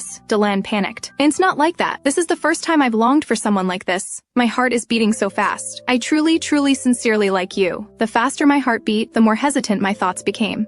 But why did he execute Lady Cecilia back then? And why did he execute our entire family? When His Highness loses interest in me, he will surely execute me just like he did to Lady Cecilia, right? Delan was shocked. With his insufficient intelligence, he couldn't think of how to refute. He could only watch helplessly as the person he loved ran away. Fleeing in panic, I ran like a startled rabbit at a speed of 120 kilometers per hour. How could I say such things? He's the cold-hearted crown prince who wanted to execute even his fiancée. Why did I say such disrespectful things? Is it because deep down I know Lord Delan won't execute me? When did I start trusting him so much? I clearly hate him so much I can't be falling for him. Linley, remember that he's the one who executed your entire family. You can't trust him again. But who would have thought that I, running faster than a rabbit, would be caught up with? Could Delan run faster than a dog? Delan anxiously said, "Don't run." I hurriedly struggled, but my resistance was clearly weaker. "And Lord Delan, please let me go." Delan refused. "And I won't let you go. Listen to me. No matter what happens, I will absolutely never execute you." I shouted, "Why can you say that so lightly? When you find a new love, you'll definitely execute me." Delan frowned, showing such an expression for the first time. "Even if that happens, don't deny my feelings now. I truly like you. In my previous life, Delan beheaded our entire family. This is an indisputable fact. Would such a person like me? He must be playing with me, right? But why is his gaze so determined? The current Delan compared to the Delan of my previous life seems like a different person. He doesn't seem so arrogant and domineering anymore, but rather has gained more sincerity." Delan held Linley's hand. "So I don't expect you to like me too. I just want to tell you my feelings. I thought I would never love anyone again, but I still fell for you." So after Delan's mother died, his father took a new consort, and she who looked very similar to his mother were all unkind to Delan. It turns out that no matter how noble his status is, he will still have a sad childhood. While the two were having their moment, Liam, hiding behind a tree and spying, was so excited he almost lost it. This is more thrilling than watching an action movie. When did Sister and Lord Delan become like this? But Sister seems troubled. Should I help her? Thinking this, Liam called out softly, "Sister, sister, where are you?" This voice broke the atmosphere between the two. Delan shuddered. Delan turned his head toward us. "Was that Liam's voice just now?" I respectfully bowed. "To Lord Delan, please go back first. It seems Liam is looking for me." Delan looked at the siblings in the distance. Indeed, these two look alike, but is Liam that tall? I remember he was shorter and smaller. And was his voice that deep? After finally sending Delan away, the two siblings sat on the bed. Liam seemed especially excited. "And His Highness actually likes Sister. When did your relationship get so good?" I thought Lord Delan was a scary person, but I didn't expect him to be so passionate. He feels like the male lead in a romance novel. Seeing me silent, Liam continued chattering. "Although it's not my place to say, Sister, you and Lord Delan look very compatible." Hearing this, Linley began to rage. "What international joke is this? How could Lord Delan and I possibly be compatible?" Liam looked at me. "Why are you so resistant to Lord Delan? I've always found it strange. And why would my sister prefer to dress up as a man and go to the academy for me? Sister, are you hiding something from me? We're twin siblings. You can tell me anything." I was moved to tears. Although I endured the pain alone, is it really good to make Liam suffer this pain too? If I tell him about our entire family being beheaded in my previous life, would he believe it? Seeing my inner struggle, Liam smiled like a sunny boy. "No matter what happens, I'll always be Sister's companion. No matter how strong I am, I'm still just a girl and want a shoulder to lean on." "Thank you, Liam. Are you willing to hear about it? About the secret of my previous life?" Looking at my brother nodding seriously, I decided to reveal the secret I had buried in my heart for so long. This is my second life now. And in my first life, our entire family was executed by the crown prince. To avoid repeating that tragedy, I must take action. That's why I disguised myself as a man to learn fencing in Liam's place. Liam listened to everything very seriously and believed everything I said without doubt. My brother is indeed a man whose intelligence can rival Kyle's. He began to analyze calmly. "Is the person who executed our family really Lord Delan? You know, Lord Delan is a clumsy straight man who can't hide his emotions. Even after 2 lifetimes, a person's nature can't easily change. So Lord Delan couldn't possibly have devised such an intricate plan. Therefore, the mastermind behind our family's execution must be someone else." Listening to Liam's thorough analysis, I was stunned. Liam continued seriously. "Tister, your broken engagement with Wagoman and being beheaded both happened during Wagoman's expedition. Don't you think that's too coincidental? Because if Wagoman were there, he would have caused a scene at the execution ground and wouldn't have let you be beheaded." Linley thought calmly. "It really seems to be that way. Since my rebirth, I haven't considered these issues." Liam spread his hands. "His analysis is correct, right? After all, our family and the Wagoman family are among the few knight families in the kingdom. If you married Wagoman, it would strengthen the relationship between our two families. This would disrupt the balance of power among the nobles. Lord Delan, as royalty, would not benefit from his own country's military power declining, so besides Lord Delan, there must must be others who want our family to decline, right? This is terrifying to think about. I never thought of it this way. I always thought it was the crown prince who planned everything, to exterminate us, which is why I hated him so much. Liam closed his eyes and thought, of course, these are just my guesses, but I still had a dark face. Could I really have wronged Lord Dylan? Liam patted my shoulder. So sister, don't worry. I'll help you from now on. I'm sorry for letting you bear such a heavy secret alone all this time. Thank you for your efforts for me. With my brother's comfort, my mood finally calmed down. It's so good to have Liam with me. In the following days, I received an invitation to a banquet, but I didn't want to attend such events at all. However, since Wagoman just returned, I accompanied him. Despite Wagoman's seemingly calm exterior like a handsome guy, his heart was already anxious. After all, today's Lina was too cute. Indeed, Lina in a formal dress is prettier, and this melancholy aura from who knows where. Anyway, it's great, I love it. Wagoman quickly changed his mind, and letting other men see her looking so cute is really infuriating. If it weren't for the Kyle family's invitation, I would have refused. Is there any way to slip away quickly? Damn it! I noticed Wagoman's expression change. Is he in a bad mood today? His face is all scrunched up like a meme. Did I do something wrong? Soon we arrived at the Kyle residence. Their home was more than twice the size of mine. Our appearance drew surprised glances from everyone. After all, today's banquet was the first time Wagoman and I attended together. More attention-grabbing than us were the 4 people from Faxus, Knight family's Anad, Administrative family's Erdi, Magic family's Kyle, and the Royal Crown Prince, Lord Dylan. I turned my head aside. After that incident, I didn't know what expression to use when facing him. When my gaze swept toward Kyle, I found he was also looking at me, and he was smiling at me. When Kyle smiles, it's hard to predict life and death. It was then that I remembered something. I think I promised to dance with him at the banquet. Oh no, how could I forget about this? What should I do? Wagoman seems very angry now. If I dance with Kyle now, he'll definitely kill me. And the situation with Lord Dylan is also very awkward. What should I do? All the men who love me are present at today's banquet. Will I be loved to death? The banquet proceeded lively, with nobles beginning to scheme against each other. Wagoman held my hand and started touring the party. It was my first time attending a banquet with him. Even so, why do I feel Wagoman is unhappy? He hasn't attended banquets before, so he must not be used to it. He probably reluctantly came to accompany me because I had to attend today. But while I was worried, I noticed Kale walking toward us. Kale politely bent down, his face close to mine. Good evening, cute Lady Linelli. As he spoke, he lifted my hand and planted a firm kiss on the back of it. This kiss made me blush, my heart racing, so nervous I didn't know what to say. Just then, a tall figure blocked in front of me, preventing me from meeting Kyle. Wagoman's face was cold, with a murderous aura. Kyle, not at all concerned about making a scene, said, "How rare! You actually attend a banquet." Though Linelli coming alone would have been enough, Wagoman naturally couldn't back down. Because I am Linelli's fiancé, of course I should attend with her. Kale revealed a cold smile. Ain't I thought you would use work as an excuse to lock up your cute fiancé. The relationship between the two was tense, feeling like one more step would spark the flame of love. Just as I was looking forward to the love story between these two men, Wagoman pulled my hand away without saying a word, leaving Kyle alone in his beauty. Wagoman brought me to a secluded balcony. He turned to look at the reluctant me. Linelli is really popular, huh? When we entered, other men were also looking at Linelli with adoring eyes. Has Linelli attended banquets under such gazes before? And Kyle, that guy, I thought he wasn't interested in women. But tonight, I confirmed that he has indeed set his sights on my Linelli. Linelli was very puzzled by Wagoman's actions. Well, Wagoman, we just arrived. Why are we here? Wagoman turned around and remained silent for a long time. Finally, Wagoman spoke, "Hey, let's stay here all night, okay? It's safer here. My Linelli won't be ogled by other men. Do boys also not want their girlfriends to be seen by others? You can discuss this in the comments section." Linelli's face darkened. "Why should we stay here all the time?" Wagoman stammered. "And I don't want others to see how you look." Wagoman's words made Linelli feel hurt. Am I already so ugly that I can't be seen by others? I glared fiercely at Wagoman. Fine, if Wagoman thinks I'm embarrassing and doesn't want to dance with me, I'll go dance with Lord Kale. This statement was like a bolt from the blue, but Wagoman was stunned.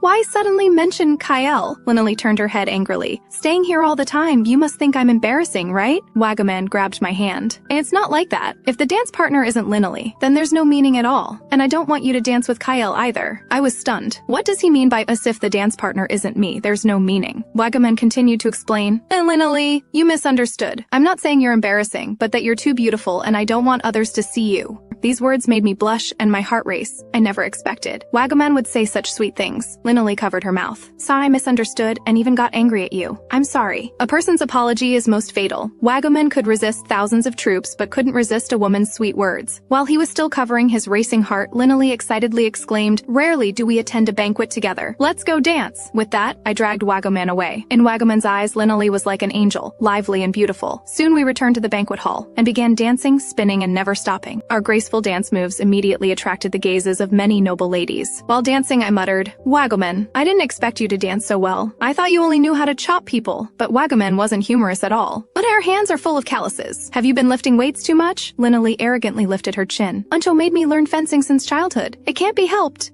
Wagaman narrowed his eyes. "Fine, dancing Lyneley is also perfect, but thinking that other men can see such graceful dancing makes me angry. We should have stayed on the balcony, just the two of us dancing. Or how nice that would have been. But now Lyneley is so happy I probably can't take her back, can I?" The happy couple didn't notice that in a hidden corner someone was watching everything. He was our tsundere crown prince, Lord Dilan. At this moment he was very depressed and very envious. What a hearty smile, and those uninhibited dance steps. If only I were the one dancing beside that guy. Thinking of Lyneley's figure, Dilan's lips curved slightly upward. Dilan's every movement was clearly seen by others, and rumors began to spread. I heard Lord Dilan seems to favor Lady Lyneley, and not long ago, when the Academy was on holiday, Lord Dilan went straight to her home to find her. But isn't Lady Lyneley already with Lord Wagaman? And look how compatible they are now. They're truly a match made in heaven. The rumors quickly reached Kyle's ears. During the Academy holiday, Dilan went to Lyneley's home, so that's why she said it was a matter of life and death that day? Thinking of this, Kyle's face darkened. Meanwhile, Lyneley had just finished dancing with Wagaman. I was very happy at this moment, although it was my first time dancing at a banquet, thanks to Wagaman for dancing with me. But the happiness didn't last for 2 seconds as I saw Kyle slowly walking toward us, his face gloomy, and I didn't know what he wanted to do. Wagaman also became alert. Kyle spoke with a cold and thorny voice. "Hey, Lyneley, can you dance with me next?" Although I had promised to dance with Kyle, in the current situation, dancing with him would get me killed by Wagaman. As Lyneley hesitated, Wagaman stepped forward. The two began to confront each other again. This distance felt like they were about to kiss. Would they start fighting like this?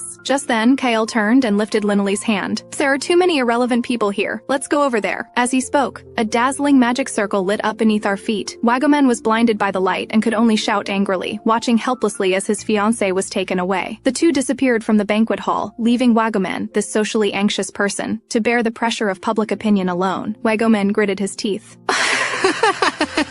Is Kyle trying to do? Under the quiet moonlight, ripples spread. Kyle and Lyneley appeared. Lyneley was clearly unwilling. She shouted in disbelief, "Lord Kyle, what are you doing? What do you mean by forcibly taking me away like this?" Kyle smiled and said, "Of course, to help you fulfill your promise quickly. And I don't think you could dance well with me if we continued to entangle there." Lyneley's intelligence was clearly not as high as Kyle's, leaving her speechless. Even so, Lyneley never expected that Kyle would invite me to dance in front of Wagaman. This is too embarrassing for me. But Lyneley quickly noticed that the ground was covered with ice blue flowers. They matched her ceremonial dress today. Is this Kyle's unique romance? I couldn't help but exclaim, "Kyle's courtyard is so beautiful." Kyle's gaze was distant, as if he had thought of something unpleasant. "Tyus is the only place I like at home." Kyle took Lyneley's hand. "So I want to dance with you here undisturbed. Just the two of us." Kyle's sudden confession made Lyneley blush and her heart race. In such a beautiful courtyard, with the moonlight just right, her body unconsciously began to move to Kyle's rhythm. At this moment, he was like a prince from a picture book, more princely than our silly Dilan. But despite this, Kyle's attention wasn't on me. Today's Kyle gave me the feeling he wasn't calm. The two suddenly fell out of step, almost making Lyneley fall. Lyneley shouted angrily, "Kyle, this is dangerous!" But Kyle still didn't look at me, remaining silent. I don't know if it's because I didn't accompany him for the Chishi festival yesterday. Lyneley looked up at Kyle. "Are you angry? You seem very different from usual." Kyle turned his head aside. "And sign I'm not angry." But when Kyle looked back, his eyes held a hint of mockery. "Are you hiding something from me?" Lyneley had a wronged expression. "What am I hiding from you?" Kyle said,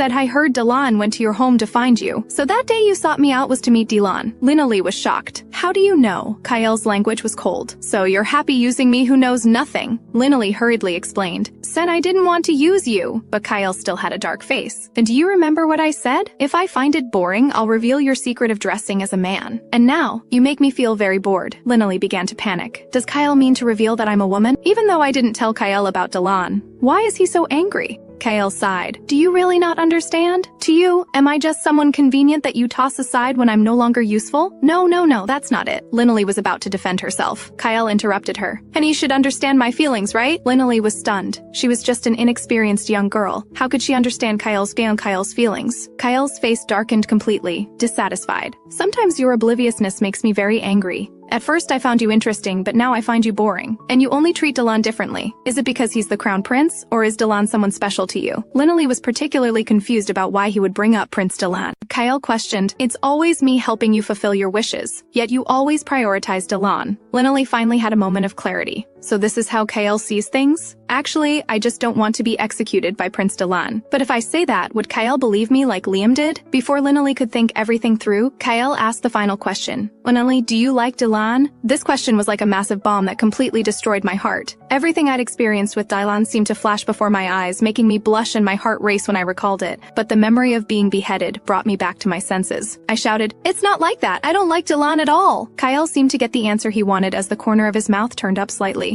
Delon, you're there too, right? Spying isn't good behavior for a crown prince. It turned out Kyle had noticed Delon hiding behind the bushes several minutes ago. Sure enough, Delon carefully stepped out, avoiding the flowers. But his expression was very complicated, and who knows what he was thinking. Linley unconsciously covered her mouth. Prince Delon, why are you here? Delon avoided eye contact and explained to Kyle, I wasn't spying, I just happened to be passing by. But in his mind, Delon was wondering, do Kyle and Linley know each other? They seem to be on good terms. Why are they alone in a place like this? With Delon's intelligence, he couldn't figure out these questions no matter how hard he tried. Kyle smiled. Delon, you heard everything, right? What she just said. Having spied for so long, Delon naturally heard everything, but he remained silent. Kyle was somewhat disappointed by Delon's reaction. What kind of reaction is that? How boring. But then Kyle had another thought and smiled, hugging Linley like a doll. Delon, let me tell you a secret. A secret about this girl. Hearing these words, Linley immediately tensed up, sensing trouble. Delon's curiosity was piqued. Their relationship clearly wasn't simple. But what secret does Linley have? Kyle lowered his head to look at Linley and said with interest, actually, this girl is... But before Kyle could finish, Linley's hand shot into Kyle's mouth, silencing him. This action unintentionally plunged the scene into a deathly silence. Linley began to panic. What should I do? At this rate, Kyle might actually reveal the secret. Delon would find out that I'm pretending to be Liam, and I'll definitely be beheaded. Linley closed her eyes as if she had made some sort of decision. She immediately grabbed Kyle's hand and ran off into the distance. This sudden action caught Kyle by surprise. He still turned back to boast to Delon. Goodbye, Delon! Watching the two disappear, Delon could only stand there and roar in frustration. He hated himself for not having longer legs. Otherwise, he would surely have caught up to them. The two figures disappeared into the small forest. Kyle's anger completely vanished as he smiled, showing an aunt-like grin. I'm so happy she chose me! To be happy about something like this. Even a magical genius like me is only human after all. After who knows how long, the two finally ran to a secluded corner. Linley looked back to confirm Delon hadn't followed them before finally relaxing. I'm panting like a dog, while Kyle remained composed. Lord Kyle, I'm sorry for suddenly dragging you away. Are you still angry? Kyle was shocked that she was still concerned about whether he was angry. He turned his head away shyly and squeezed out in a small voice. And I wasn't really angry. Just a bit jealous. Linley blinked her big eyes as if about to create another iconic scene. She tackled Kyle to the ground, pressing down on him like a weight. The sudden turn of events caught Kyle off guard, and he could only look at Linley in shock. Linley pounded on Kyle's chest with trembling hands. Tears as big as soybeans rolled down her cheeks. I'm sorry, Lord Kyle, because I'm a dumb, oblivious fool. If you hadn't told me, I wouldn't have even noticed you were upset. Despite Linley's desperate attempts to wipe her tears, they continued to fall uncontrollably. I'm always acting spoiled with Kyle without considering your feelings. Do you hate me now? Kyle was stunned. How could I possibly hate you? So that's what you were doing? Acting spoiled with me? Kyle reached out to hold Linley's cheeks. It seems nice to have you cry for me too. Kyle kneaded Linley's face. I went too far with my joke, but you look cute when you cry. Linley angrily shouted, seriously, Lord Kyle, you're teasing me again. But Kyle looked serious. I'm not teasing you. I've never joked with you. Every word I say is serious, and I don't plan to joke in the future either. Her smooth, embroidered hair slipped through Kyle's fingertips. Linley was startled by Kyle's gesture. Kyle deeply kissed her embroidered hair and thought to himself, Mama's spoiled with me. Until your mind is full of me. Until you can't live without me. Linley, you are mine. Just minutes after Linley and Kyle had been intimate, she was walking alone in an empty corridor. She was shyly thinking about what had just happened. It feels like Kyle was hinting at something. While Linley was blushing and her heart racing, someone suddenly called out to me from behind. Oh, isn't this Liam's sister? Erdy scolded Anad. Hey, hitting on girls like that is very impolite. Linley's eyes widened bigger than than her nostrils. She hadn't expected them to approach her, so Linali lifted her skirt and greeted them. Kilium has been in your care. I'm his sister, Linali. Anad pointed to himself and introduced. Kilium and I are good buddies. You can call me Anad from now on, and I've also heard that Dalan has fallen for you. As he was about to continue, Erdi pinched his ear. And you big idiot, be careful what you say. Besides, Linali is already engaged to Wagaman. If you talk carelessly, Wagaman will chop you into pieces. Anad rubbed his painful ear and agreed verbally, but when he turned around, he winked at Linali. And I'll help talk some sense into Dalan for you. Erdi sighed. How did I end up with these two idiots? He quickly turned to Linali and began his self-introduction. My name is Erdi. I'm a student in the magic department, so I don't interact with Liam much. Please take care of me in the future. Anad seemed to remember something and said directly, I almost forgot. There's a girl waiting for me in my room. I'll go ahead. Anad waved goodbye. Looking at their retreating figures, Linali was stunned. I said there's a girl waiting for him? I didn't think Senior Anad was such a playboy. Suddenly, someone else called out to her. Linali turned to look. Wagaman rushed up, grabbed her shoulders and shouted, Did Kyle do anything to you? When did you get so close to him? Does that guy know you're dressed as a man? Linali was stunned. Isn't this Wagaman supposed to be an idiot? How did he figure it out? I hurriedly lied. Tate, how could Kyle possibly know about this? Wagaman could tell at a glance that Linali was lying. You're even calling him by his first name instead of his surname. Did you two do something behind my back just now? Linali didn't respond, just blinked her eyes. Wagaman became somewhat embarrassed and angry. Linali, your self-awareness isn't strong enough. You're already engaged to me, so you shouldn't be so intimate with other men. Linali's mouth twisted into a figure 8, very angry, and just called someone by their name, and he gets this angry? So Linali shouted at Wagaman, and since you don't like me calling names, I won't call you anything from now on. Wagaman panicked. That's not what I meant! Linali darkened her face. You have the nerve to say that. All you know is going on expeditions and never coming to see me. You have no right to criticize me. Wagaman stuttered, still trying to explain. Linali turned away, giving him no chance. Wagaman, quick-handed, grabbed her hand. If you're going back, let me take you. Linali shook off his hand. No need. I'll go back myself. Walking outside, Linali was still very angry. What's with him? You don't even look at what you do, and you just say getting upset suddenly all the time. I really don't understand what he's thinking. Thinking about this made Linali even angrier as she walked toward the carriage. As soon as she got on, the driver bowed. Welcome back, miss. Looking at the driver, Linali wondered, isn't this a different driver from when I came? Did they change shifts? Soon the carriage started trotting away. After the carriage left the estate and went far away, a figure slowly appeared. It was Erdi, though who knows what he was planning. The carriage moved slowly. Linali was lost in thought, her face full of worry. Suddenly, the carriage stopped for some reason, almost causing her to fall. Huh? Why did the carriage stop? What happened? The driver suddenly called out, Miss, I'm very sorry. I didn't notice the mud pit on the side of the road. Huh? We're so unlucky today. Linali sighed. So many things happened today. I'm exhausted. Just then, voices from outside caught her attention. She looked toward the door. What's happening now? I hope no one's trying to rob or assault us. The carriage door was opened shortly after. At that moment, a handsome man respectfully said, I heard from the driver that the carriage is stuck in a mud pit. When Dalan saw the person in front of him, he was so happy that his jaw dropped. It turned out to be Linali, and I was also shocked. Why is Prince Dalan here? The two awkwardly stared at each other for 2.5 minutes. The silent night, the lonely carriage, and the driver. The carriage wasn't moving, yet it swayed back and forth, making Dalan's heart itch with desire. Your carriage seems unable to move for now. If you don't mind, let my carriage take you? Soon Linali was sitting in Dalan's carriage. Linali pondered for a moment. I didn't expect the crown prince would stop to help others. Is he really that kind? Dalan glanced up stealthily.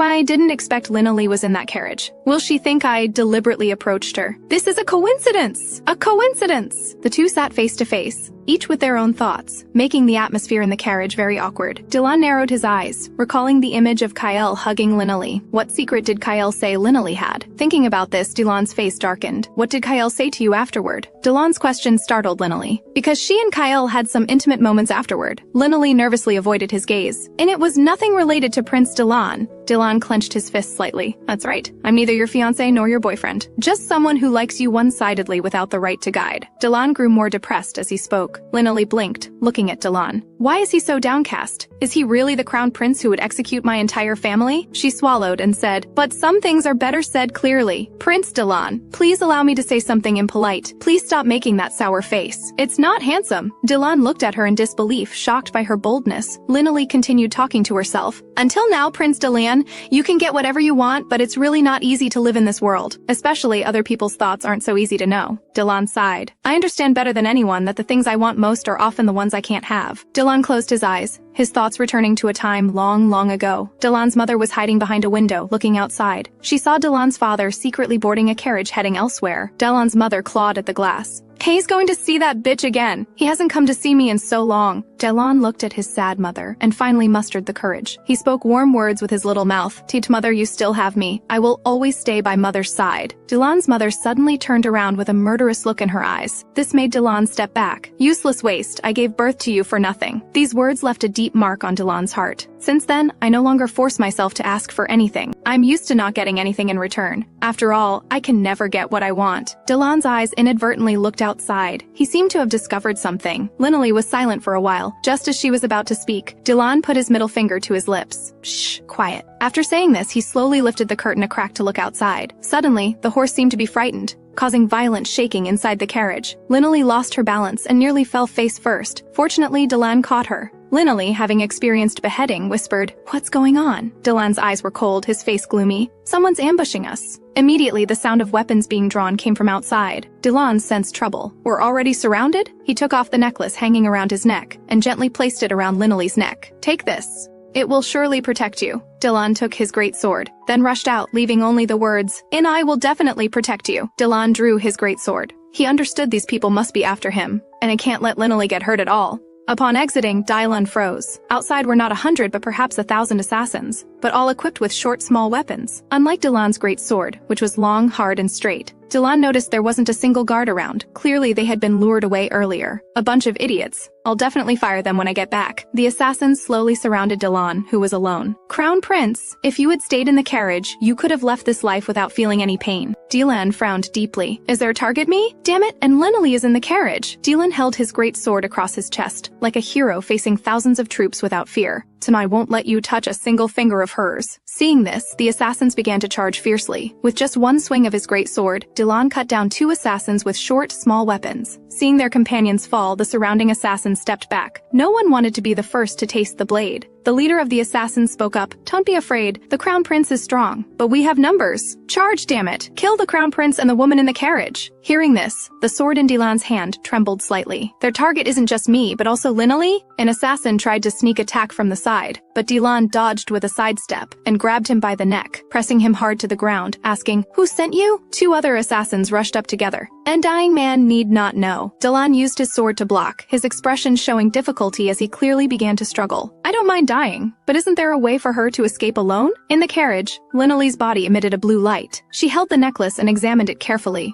discovering it was a defensive gem that could nullify any attack. Legend had it that Dylan never parted with this gem, so why did Prince Dylan give it to her? He clearly had more right and need to wear it than she did. Linley was startled. Dylan had already been forced back to the carriage, but he showed no sign of yielding. Dylan kept swinging his great sword, cutting down assassins who retreated continuously. Facing so many people, Dylan began to breathe heavily, clearly starting to struggle. Linley lay against the window, watching everything. Even a child knows that the Crown Prince is more important to the country than I am. Why do you stand up for me? Why do you protect me regardless of your own safety? Just then, a voice came from outside. Focus on the carriage. That woman should be hiding inside. Seeing this, Dylan kicked one assassin in the crotch and seized the opportunity to take the knife from the assassin's hand. He threw the knife, embedding it in the head of the person who had just spoken. Don't think about going over there. Even if I die, I won't let you harm her. Hearing Dylan's words, Linley's heart pounded wildly. What should I do now? Is there anything I can do? Linley's eyes darted around and saw 2 wind-concealing swords standing firmly behind the carriage seat. But Linley began to hesitate again. Should I help Prince Dylan? If I join the fight, I might expose my secret of impersonating Liam. Would I be beheaded for that? The necklace in Linley's hand emitted waves of sorrow, as if begging her to help. Dylan began to lose strength and could barely resist, being pushed back repeatedly. Damn it, I can't handle it anymore. She will be in danger if this continues. What should I do? Just as Dylan was distracted for a second, an assassin appeared on top of the carriage. By the time Dylan noticed this assassin, it was too late to block. At this critical moment, the carriage door suddenly opened. A bright figure appeared behind Dylan. She held a long sword and blocked this fatal blow. Seeing Linley come out, Dylan couldn't help but gape.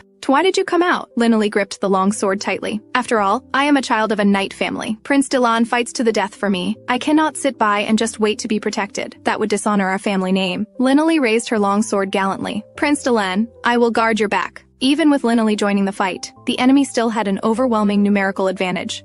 Delan couldn't help but worry. "Don't push yourself. Once there's danger, you run. Don't worry about me. I'll hold them back for you." While Delan was speaking, Linley had already blocked an assassin's attack, even cutting him back repeatedly with one slash. "Prince Delan, if you underestimate my ability, you'll regret it." Seeing how formidable Linley was, Delan couldn't close his mouth in surprise. Suddenly, an assassin charged recklessly from behind. At this distance, with her skills, dodging would not be a problem. But her skirt was fixed by another assassin's dagger, causing her body to pause unnaturally. Just as the knife was about to pierce her mouth, Delan intervened. He pulled Linley into his arms while chopping the assassin into pieces. Delan anxiously shouted, "Hey, are you okay?" But Linley completely ignored him. She took her sword and cut off all the cumbersome skirt. The tempting pale white skin was exposed. Delan's face turned as red as a monkey's buttocks. "Oh no, big white legs are showing." Linley cut off the rose hairpin on her head with another slash. "Tase will affect my fighting." Linley's hair fell loose in the wind. She raised her sword and began a frenzied output. "This is no time to worry about etiquette. We should break through first." These scenes left Delan dumbfounded. "This woman is amazing. I like her so much." Linley's skill cooled down, and she retreated behind Delan. The enemies advanced endlessly like minions in a game. The two began fighting side by side. Delan secretly praised Linley. "She's really good. Better than many knights."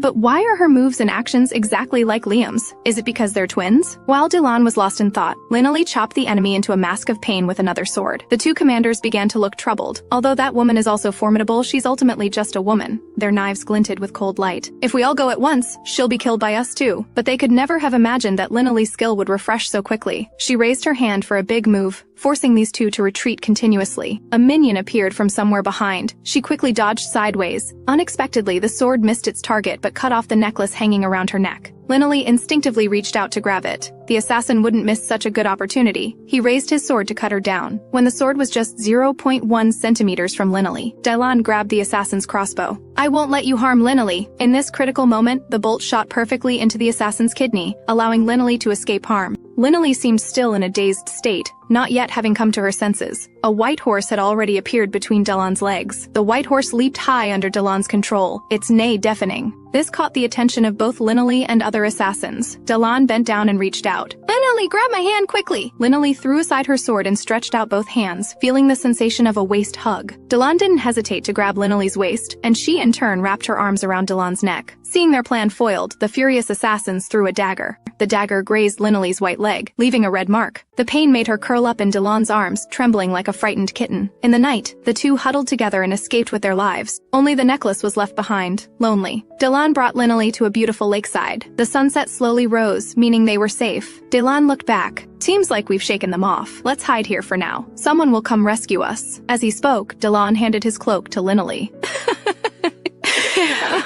"Is too tempting. Put this on first." Only then did Linley notice her exposed white legs. "I took the cloak and put it on." Delan turned around and sorted out his clothes. "Why were you so reckless?" Linley's facial expressions turned into an emoji said angrily. "Could your highness defeat so many people alone?" Delan panicked. "Being so reckless could get you killed." Linley opened her mouth and scolded. If I hadn't been reckless, your highness would be dead. You should protect your own safety first. You are the country's crown prince." Delan spoke righteously. "What crown prince? If I can't even protect the woman I love, who can I protect?" This sentence struck Linley's heart. "I've only met a few times, yet you fell in love with me." Delan clenched his fists and remained silent for a while. "I don't understand either, but I do love you. My mind is often filled with thoughts of you. I hope you can stay by my side forever. If this isn't love, then what is it?" Faced with Delan's sudden confession, Linley's face flushed red, but she still couldn't face Delan's affection. "Even if you ask me like this, I don't know how to answer you. You are the crown prince. You can't casually tell others you like them." Delan became anxious too. "So you mean I can't express my feelings?" Linley became confused. "That's not what I mean either." Delan continued to argue slyly, without using the word like, "I can't express my thoughts, right?" Linley suddenly became bolder and pointed at Delan. "Please don't say I like you as naturally as breathing." Linley's face turned completely red. "Because I have no defense against someone saying they like me." Delan was stunned. What does she mean? Suddenly the white horse neighed, startling both of them. The two stared at each other for a long time, as if time had stopped. Suddenly they both smiled at each other simultaneously. "And we just faced life and death, and now what are we doing?" Linley covered her mouth and said, "Indeed, now is not the time to argue about this." Seeing Linley's smile, Delan's pupils widened. "The first time I saw her smile, it was so cute and warm. I know she has a fiancé. I also know I must give up, but I still hopelessly fell in love with her." In that moment, another smiling face flashed through Dylan's mind, Liam. He froze. Why did I just think of that guy? Could it be that I actually like Liam? The more Dylan thought about it, the more incredible it seemed, and he dared not think further, afraid he might really turn gay. Just then, Linalie's breathing suddenly became heavier. Dylan naturally noticed this situation and began to worry. What's wrong? Are you okay? Your face is all red. Soon after, Linalie's body swayed like a puppet that had lost its support, finally falling powerlessly into Dylan's arms. Hey, Linalie, what's wrong? If you keep this up, I'm going to make a move. Linalie's chest heaved desperately, and it's hard to breathe, and my leg hurts so much. The intense pain made Linalie curl up in Dylan's arms. Dylan didn't care about propriety anymore, and I'm sorry for the rudeness. After saying this, Dylan yanked off the cloak covering her white legs. He saw that her fair thigh had a smoky red mark, and the area around the wound was covered with black roses. Seeing this, Dylan understood. Is it chronic poisoning? Could it be that all their weapons were coated with poison? They really came prepared. If the poison isn't expelled immediately, Linalie will die. Dylan fell into thought. I don't know, healing magic for detoxification? So now there's only one way. Dylan was a decisive person. He immediately bent down. Linalie cried out, Your Highness, what are you doing? Dylan's face darkened. And I have no choice. Even if you hate me after this, I can only do this. After speaking, Dylan's mouth approached her white thigh without any hesitation. Then he began to kiss her leg madly, which made Linalie continuously emit tender cries in the forest. For a moment, it was hard to tell if it was from pain or pleasure. Linalie's face flushed and her heart raced, thinking the crown prince was really good at this. But her consciousness soon began to blur, and she quickly passed out. After an unknown amount of time, the unconscious Linalie appeared on a large bed, her lips pale without a trace of color. Kyle was casting a spell nearby. As the spell was chanted, the roses on her thigh slowly dissipated. Watching this, Kyle became serious. How did it turn out like this? But I will definitely save you. Just as the poison was about to disperse, Kyle suddenly frowned. All the toxins on her thigh slowly condensed into an even blacker rose. Even Kyle, a magic genius, couldn't eliminate it. Outside the operating room, 3 people waited anxiously. Suddenly, the operation was over, attracting their attention. Kyle walked out slowly. Dylan spoke first. Dude, how is Linalie's condition? Kyle's face was ashen, his tone ice cold. I've done my best. Hearing this, everyone's hearts finally eased. When I heard Dylan and Linalie were attacked, I was really scared to death. Dylan lowered his head, not daring to continue the conversation. After all, he was the one who failed to protect Linalie. Kyle closed his eyes. However, now, there's still a forbidden magic in her body that even I can't completely remove. Dylan was shocked. Forbidden magic? Kyle crossed his arms. Although it's forbidden magic, after several more treatments, the power of the forbidden magic should diminish, but her leg might permanently bear scars. After resting a bit more, Linalie should wake up. Dylan breathed a sigh of relief. It's so good that Linalie is all right. Dylan walked toward the operating room in a daze. Only Kyle's pupils quaked with anger. Dylan, you think it's fine even if she'll have scars? Dylan was surprised by Kyle's abnormal behavior. The next second, Kyle raised his hand and unleashed a hurricane. Dylan was blown back 2.5 meters. Anard looked at this scene in disbelief and hurried forward to stop him. But Kyle didn't care. Does Dylan have the right to see her? She's like this all because of Dylan. You not only made her suffer but also got her injured.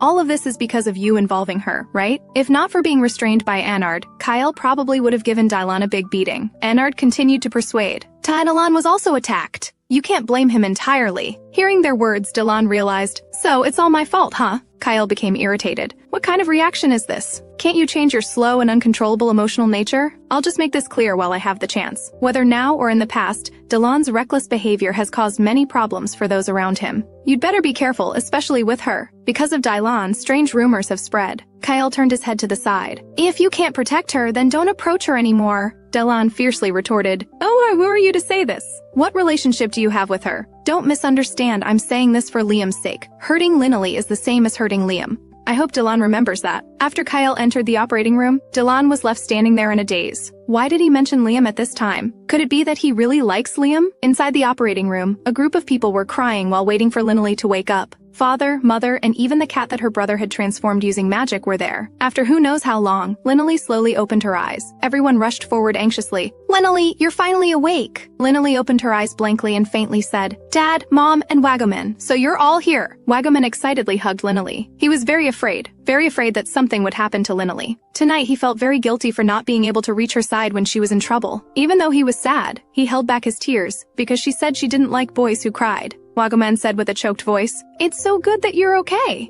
Being hugged, Linalie began to coquettishly complain. Touch, you're hurting me. Be gentler. Wagaman quickly loosened his embrace and apologized profusely. And I'm sorry, did I hurt you?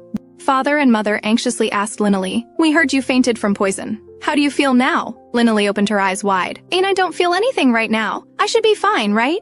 She suddenly thought of something. Oh, right. Is His Highness Delan okay? After we were poisoned, it was His Highness Delan who helped me suck out the poison. Before I finished my last sentence, the kitten suddenly spoke up. Your Highness, it's okay, don't worry. Lynley stared at the kitten with a shocked expression, looking completely dumbfounded. She trembled as she pointed at the kitten. Am I hallucinating from the poison? I seem to hear the kitten talking. The kitten, seeing this scene, said, Sister, it's me. Lynley excitedly shouted, What? You're Liam? This moment struck her maiden heart. How did you become so cute? Liam explained, If I appeared as myself, I would be discovered by His Highness Delan, right? So I used magic to transform. Seeing that Lynley was fine, her parents left first, leaving Wagoman and the kitten to accompany Lynley. After all, with Wagoman around, no one could bully Lynley. Wagoman was very remorseful, and I should have escorted you home. I became stronger to protect you, yet I still couldn't protect you well. Lynley also felt some regret. It's not your fault. I was the one who insisted on going home alone. The two huddled together and began to flirt. The cat couldn't stand it. Went you too, that's enough. It raised its paw angrily. I am obviously a cat, but you still want me to watch you show your affection. Wagoman seemed to think of something and spoke. Although I shouldn't say this now, I want to tell you. The culprits of this incident have all disappeared. Now there are no clues left. Lynley couldn't believe it. All traces were erased? How is that possible? Wagoman lowered his head. I'm afraid the other side has a very high-level magician who can erase all evidence, but I will definitely find clues. I won't allow anyone to hurt Lynley. Looking at Wagoman's demeanor, Lynley's heart beat wildly. She never thought he cared about her so much. With that thought, Wagoman immediately got up to return to the knight's order to join the search. After Wagoman left, only Lynley and the kitten remained in the room. Sister, when Master Kale was saving you earlier, I sensed it. You were subjected to forbidden magic. Lynley opened her mouth in disbelief. You mean forbidden magic? Hasn't it been banned? The kitten continued. Yes, books related to forbidden magic should have all been dealt with. The small remaining portion is also managed by the royal family. But for some reason, it seems someone can use forbidden magic. Lynley couldn't help but worry. So I was caught up in an assassination attempt against the crown prince? But the kitten revealed another truth. Although it's just a guess. The culprit's target wasn't just His Highness Delan, but you as well. If the assassins killed you and His Highness Delan, then used magic to erase the traces, then everyone would think it was our family staging a rebellion. Lynley didn't think too much. Why would they do that? The kitten suddenly pondered with its chin. Wouldn't they definitely want our family to be eliminated, while also weakening the royal family's power? Thinking like this aligns with Sister's past experiences. But we still need a lot more clues. Lynley also did some thinking. His Highness Delan indeed fought to the death to protect me. It's hard to imagine that he is the one who would execute our entire family. If Liam's guess is correct, he really isn't the true mastermind. The kitten suddenly jumped off the bed. I've gone to great lengths to transform into the kitten. Now I'll go investigate matters related to His Highness Delan. When Lynley heard that he was going to do something naughty, she became interested. She took off her nightgown, startling the kitten, who hurriedly covered its eyes. Should I be looking at this? Soon after, two sneaky figures appeared in the palace corridor. Passing maids didn't notice them and began to gossip in whispers. His Highness is so quiet for the first time. I wish he was always like this. His Highness used to be very irritable, which was hard on us. Can't help it. After all, he was raised by the Demon Queen. Speaking of which, did you see the lady His Highness brought back? I did, and it really scared me. She looks exactly like the Demon Queen. Even after being treated like that, he doesn't hate his mother? Rather, I feel a bit sorry for His Highness. To avoid being discovered, Lynley hugged the kitten and hid in a dark room. As the kitten chanted a spell, a bluish flame slowly formed. When the light illuminated the room, they were both shocked, because in front of them was a huge portrait of a woman who looked almost identical to Lynley. Who could she be? As they pondered this question, footsteps from the door startled them. It was clearly the maids from earlier who had noticed something unusual. Lynley shook her head in panic. What should I do? In contrast, the kitten was much calmer. The door was slowly pushed open. Lynley was scared pale. She didn't want to be caught as a thief. The kitten calmly manipulated the magic. The maid entered and carefully searched in the darkness but saw nothing. Strange. I clearly heard something earlier, urged the brown-haired maid anxiously. Don't look anymore. I don't want to enter this room. It's unlucky. Lynley was puzzled why they hadn't discovered her. It turned out her brother had used magic to turn her into a cute the kitten too. Fluffy and pettable, Lynley looked at her body and had a stress response. Why have I turned into the kitten? Her brother sighed nearby. Women don't know what to do when they panic. The maids naturally didn't discover the kittens hiding in the dark and continued chatting among themselves. They say this is the queen who died 10 years ago. She looked beautiful, but she was actually someone more terrible than a demon. The maid's face darkened as she said this. She was very cold towards His Highness Dilan. The queen had a strong possessiveness, especially when the emperor went to find mistresses. And there are rumors outside that she killed the mistresses and their children. She even once tried to kill His Highness Dilan. The reason was that Dilan looked like the emperor, but she failed to kill His Highness Dilan. After that, she committed suicide by poison. His Highness Dilan became abnormal because of this. He's especially prone to irritability. Linley widened her eyes in disbelief. So His Highness Dilan had such an experience. I don't know why, but recently His Highness seems to have fallen in love with a lady who looks exactly like the queen. Hearing this, Linley's body shuddered because this referred to her. The brown-haired maid laughed foolishly. How could anyone fall in love with His Highness who has savage blood? Soon the door was closed and the room fell back into darkness. Linley lowered her head, her expression downcast. She never imagined His Highness Dilan had such an experience, being almost killed by his own relative. Liam was also surprised, and this matter should have been under a gag order. This kind of thing isn't good news for the royal family. Linley sighed. Maybe because Liam and I resemble the queen, His Highness Dilan is so obsessed. Although I sympathize with him, can past events be so easily forgiven? Even so, why can those maids mock His Highness Dilan like that? What kind of feeling is this? Why do I care about Dilan's affairs? While Linley was still deep in thought, Liam took the lead. And still have things to investigate. Sister, you should go back first.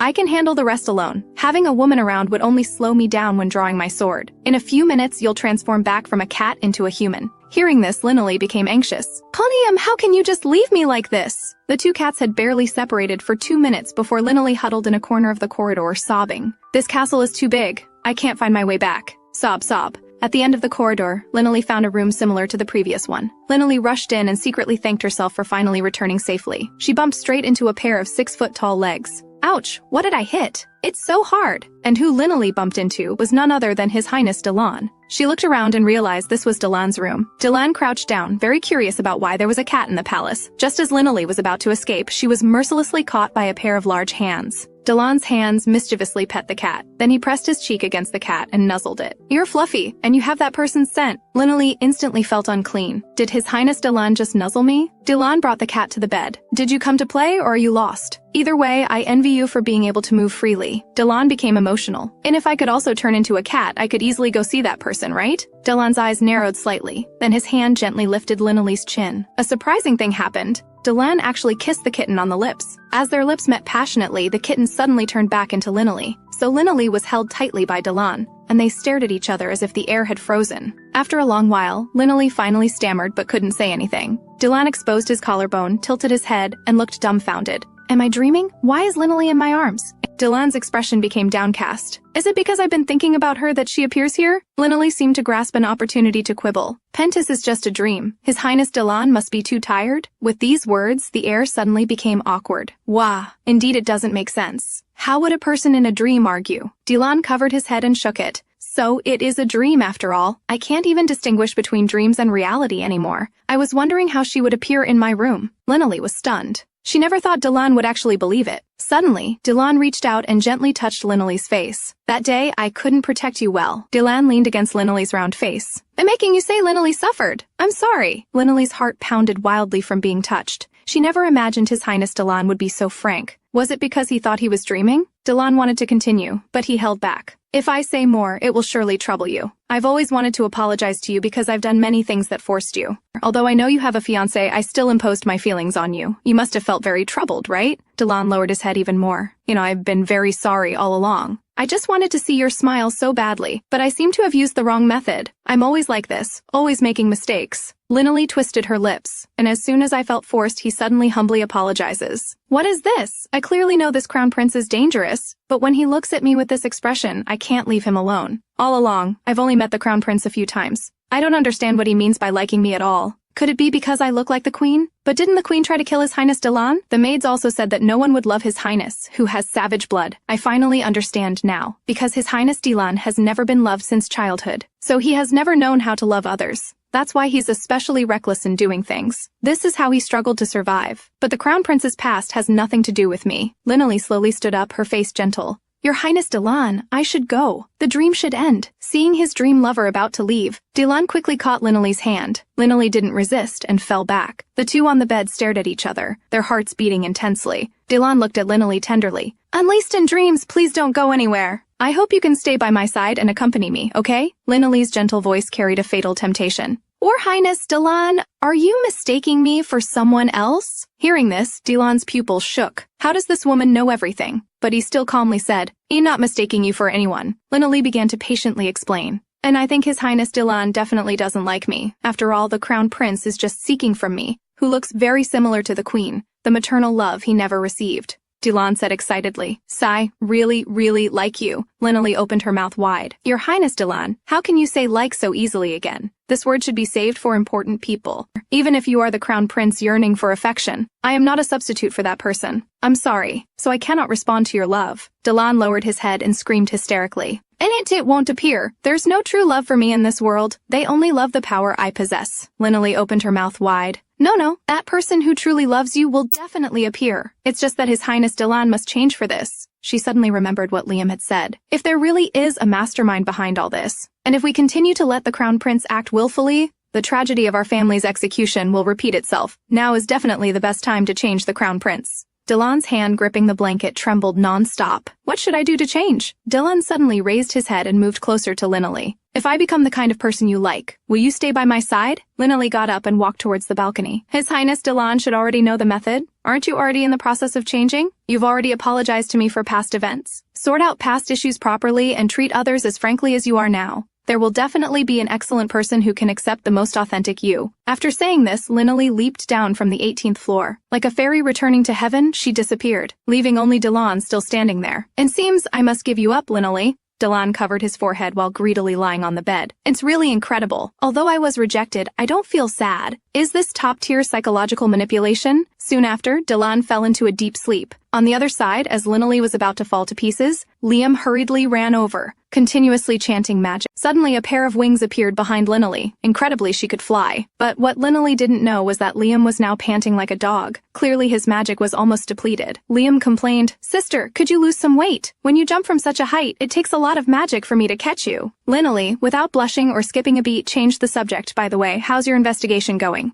Liam looked serious. I've learned a bit about forbidden magic. Let's talk in our room. As they left, Lina Lee couldn't help but look back at Dylan's room. Lord Dylan, if you could change, then I would definitely be with you. Back in their room, the two began their conversation. Liam analyzed it in his little head. Sister, the black rose on your thigh is indeed forbidden magic. Forbidden magic was strictly banned by the royal family hundreds of years ago, and related magic books are managed by the royals. I suspect someone learned forbidden magic in secret hundreds of years ago and passed it down. At that time, only people with great power could read controlled books, and to cast forbidden magic, you need very strong magical power to support it. Listening to Liam's analysis, Lina Lee rested her chin on her hand, pretending to look smart.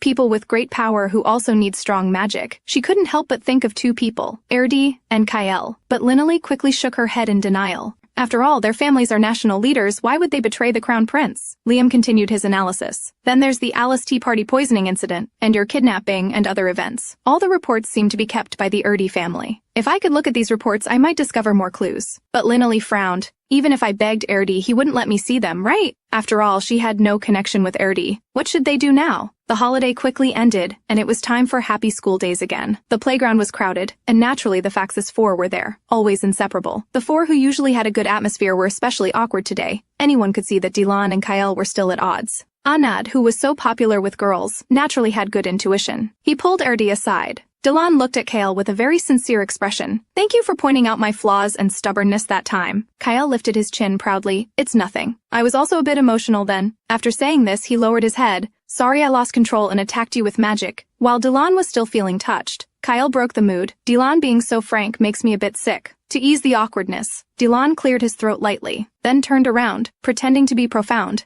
I think I must grow and make changes. Kyle looked puzzled. Did good things happen to you? Could it be because of Lina Lee? Dylan sighed. The heavy stone in his heart seemed to be put down. No, I was dumped by that person. Hearing this, Kyle was even more shocked. Did you confess to Lina Lee? Dylan then gave a jumbled explanation, but Kyle couldn't understand at all. Kyle stood there in a daze. Even with his intelligence, he couldn't figure out what was going on. But then he thought of that insensitive woman. I thought Dylan's aggressive approach would work, but I didn't expect even Dylan to be rejected. Dylan seemed quite at peace with it, although I was completely dumped. I feel this is good because she showed me the way forward. Looking at Dylan's calm expression, Kale couldn't help but fall into deep thought. I haven't seen Dylan look like this in a long time, like he did when he was a kid. Kyle's delicate hands clenched tightly. This is really unsettling. When Dylan was young, he was brave, bright, and sunny, always everyone's goal. Ever since Dylan's mother committed suicide by taking poison, his heart has been closed. If he turns back into the old Dylan, Linley would definitely fall in love with him. I can't let that happen. Under a tree on the plain sat a grown man who looked like a little boy. It was Linley with her long hair cut off. She looked ahead intently, seemingly waiting for someone to appear. Sure enough, after a while, Dylan came running up, out of breath. While Linley was still stunned, Dylan actually bowed deeply and apologized. I should have apologized to you earlier for everything. I've hurt you countless times, so I don't expect one apology to earn your forgiveness. Dylan patted his chest and promised loudly, I will definitely change in the future. Dylan looked down at Linley and couldn't help but feel shy. Liam, if you don't mind, would you like to be my friend? Linley looked up at Dylan. Will you promise not to hurt others anymore? Dylan quickly swore. I swear by my name, I promise you. After some sweet back and forth, the two became friends. Although she couldn't fully trust him yet, she would see how the crown prince behaved from now on. Looking at such an attractive Liam, Dylan was stunned. He recalled Linley's words in his dream. Lord Dylan, did you mistake me for someone else? Thinking of this, he was both surprised and flustered. Could it be that I've always liked Liam? No, something must be wrong. How could I possibly like a man? Just as Dylan had made up with Linley disguised as Liam, the sword duel competition arrived as scheduled. The so-called duel competition was exactly what it sounded like. 4 academies in the Empire sent students to duel each other, fighting to the death, gaining nothing but injuries. But despite this, countless students were eager to participate. Among these students was the excited Agni, and of course, Linley. They opened the door and entered the rest area to prepare for the competition. Who would have thought that there was a man sitting on the floor in the lounge and rolling around like a spoiled child? It was Dylan. Seeing this scene, both were shocked. Linley opened her mouth wide. Dylan is acting like a spoiled brat. Hearing this, Agni's eyes almost popped out. Liam actually dares to speak to Lord Dylan like this. Dylan looked at them, still whining. You're Agni, right? Can you help press my back? Agni was startled. Then tremblingly pointed at himself, his voice stuttering. Me? Linley naturally knew Agni's difficulty, and stood up angrily. Dylan, Agni is afraid. How could an ordinary person dare to touch the crown prince's body? Dylan seemed a bit disappointed. I guess you're right. Sorry, I didn't think it through. Agni's face darkened. Lord Dylan actually apologized? Their relationship must be unusual. And suddenly, Liam seems like a tigress. Linley walked to Dylan's back excitedly. I can do the back press for him. That's fine, right? Linley gently placed her hands on Dylan's back. Her technique skilled, clearly experienced. When Linley applied force, Dylan's face showed discomfort, his waist almost breaking. But he was a man. He couldn't say he couldn't handle it, and this was Liam's initiative. He couldn't waste his kindness. Linley bent down with interest. Dylan, you seem to have gotten a bit hard. Does it feel good? Heave ho! Heave ho! Linley kept making Dylan feel good, while Dylan had a face full of despair. No, I'm a man. I must endure. What is this feeling of heart fluttering? I was just dumped by Linley. I can't be falling in love with her brother, can I? After helping Dylan press his back, Linley found Kael, who had been waiting in the infirmary for a long time. Before the competition, Kael needed to help Linley suppress the forbidden magic. Kael sighed helplessly. Do you really plan to participate in the sword duel competition in this state? Linley got even more excited, like a tigress, of course.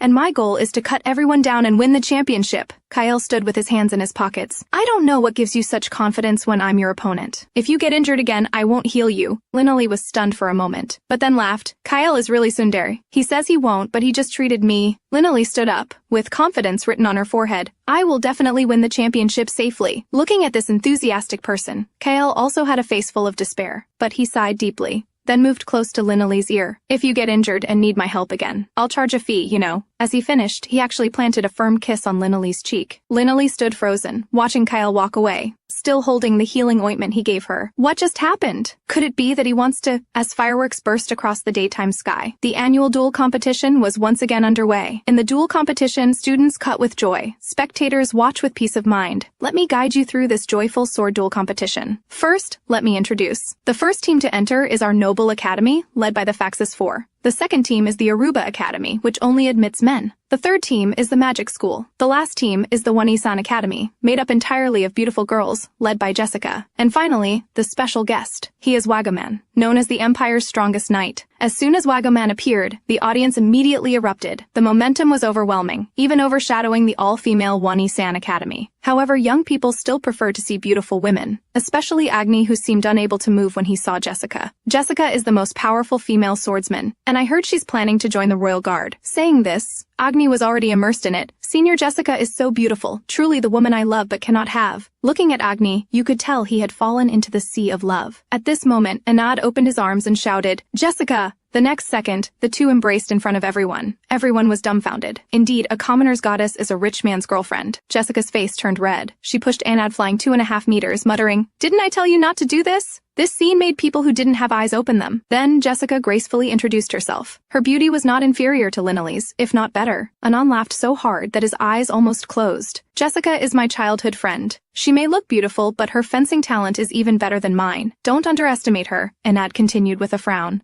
You seem more beautiful than before. Beautiful women really do get more beautiful every day. Anad's hand sneakily reached around Jessica's waist, just as he was about to pull her close. Jessica actually used teleportation. Jessica turned her head aside. Even if we are childhood friends, how dare you put your arm around a woman's waist? This is outrageous. At this moment, Jessica looked like a devil descending, glaring fiercely at Anad. Anad quickly apologized. Don't be angry. Look, didn't we used to hold hands all the time? That was in the past. Now we are enemies. Please don't make such impolite gestures. Linaley had unknowingly moved to Delan's side. They both sighed at the same time. I didn't expect that even Anad, who is so good at flirting with girls, would have a girl he couldn't charm. This comment caught the attention of two high IQ men. Kyle and Erdi both said in unison, as if looking at two idiots, "You're wrong. We think Jessica really likes Anad." Delan and Linaley were shocked. Likes him? Is this what like looks like? I really don't understand male-female relationships. Linaley had a feeling. She and Jessica would meet in the competition. Erdi pushed his glasses, his voice cold but penetrating. And Anad is not like you two. His flirting techniques are very strong. These words pierced the hearts of the two like needles. As Kyle was sizing up this cute woman, Erdi continued to explain. Anad knows very clearly about Jessica's feelings, so he deliberately uses that frivolous attitude towards her. Dylan and Linaley said in unison, "Deliberately?" These two clearly didn't understand why Anad would do this. Just as the two were confused, Jessica walked over, her words gentle yet forceful. "Nice to meet you, you must be Lord Liam." Linaley was stunned for a moment. Jessica continued, "I heard you're as beautiful as a girl, and also good at fencing." Jessica glanced to the side. In the noisy venue, the competition schedule was clearly posted. If nothing unexpected happens, we will meet in the third round. At that time, please don't hold back and fight me with all your strength. After saying this, she bowed politely to everyone. In Linaley's eyes, Jessica was really cool and confident. She believed she could win through to the third round. Linaley swallowed and then looked solemn and serious. "Of course, I will also fight with all my strength then." But in Jessica's eyes, she saw a different scene. Lord Liam looked very composed. "Because I'm a girl, does he look down on me? I absolutely won't lose." Even before the duel, the atmosphere had already been pushed to the limit. The four men couldn't help but whistle. But what Kyle saw was two kittens fighting. Jessica turned and left. Linaley watched the retreating figure. "Jessica, if we could meet as females gripping our great swords, would we become friends?" Time quickly reached evening, and Linaley was searching for her room in the hallway. When she pushed open the door and walked in, sitting on the bed, Linaley let out a long breath.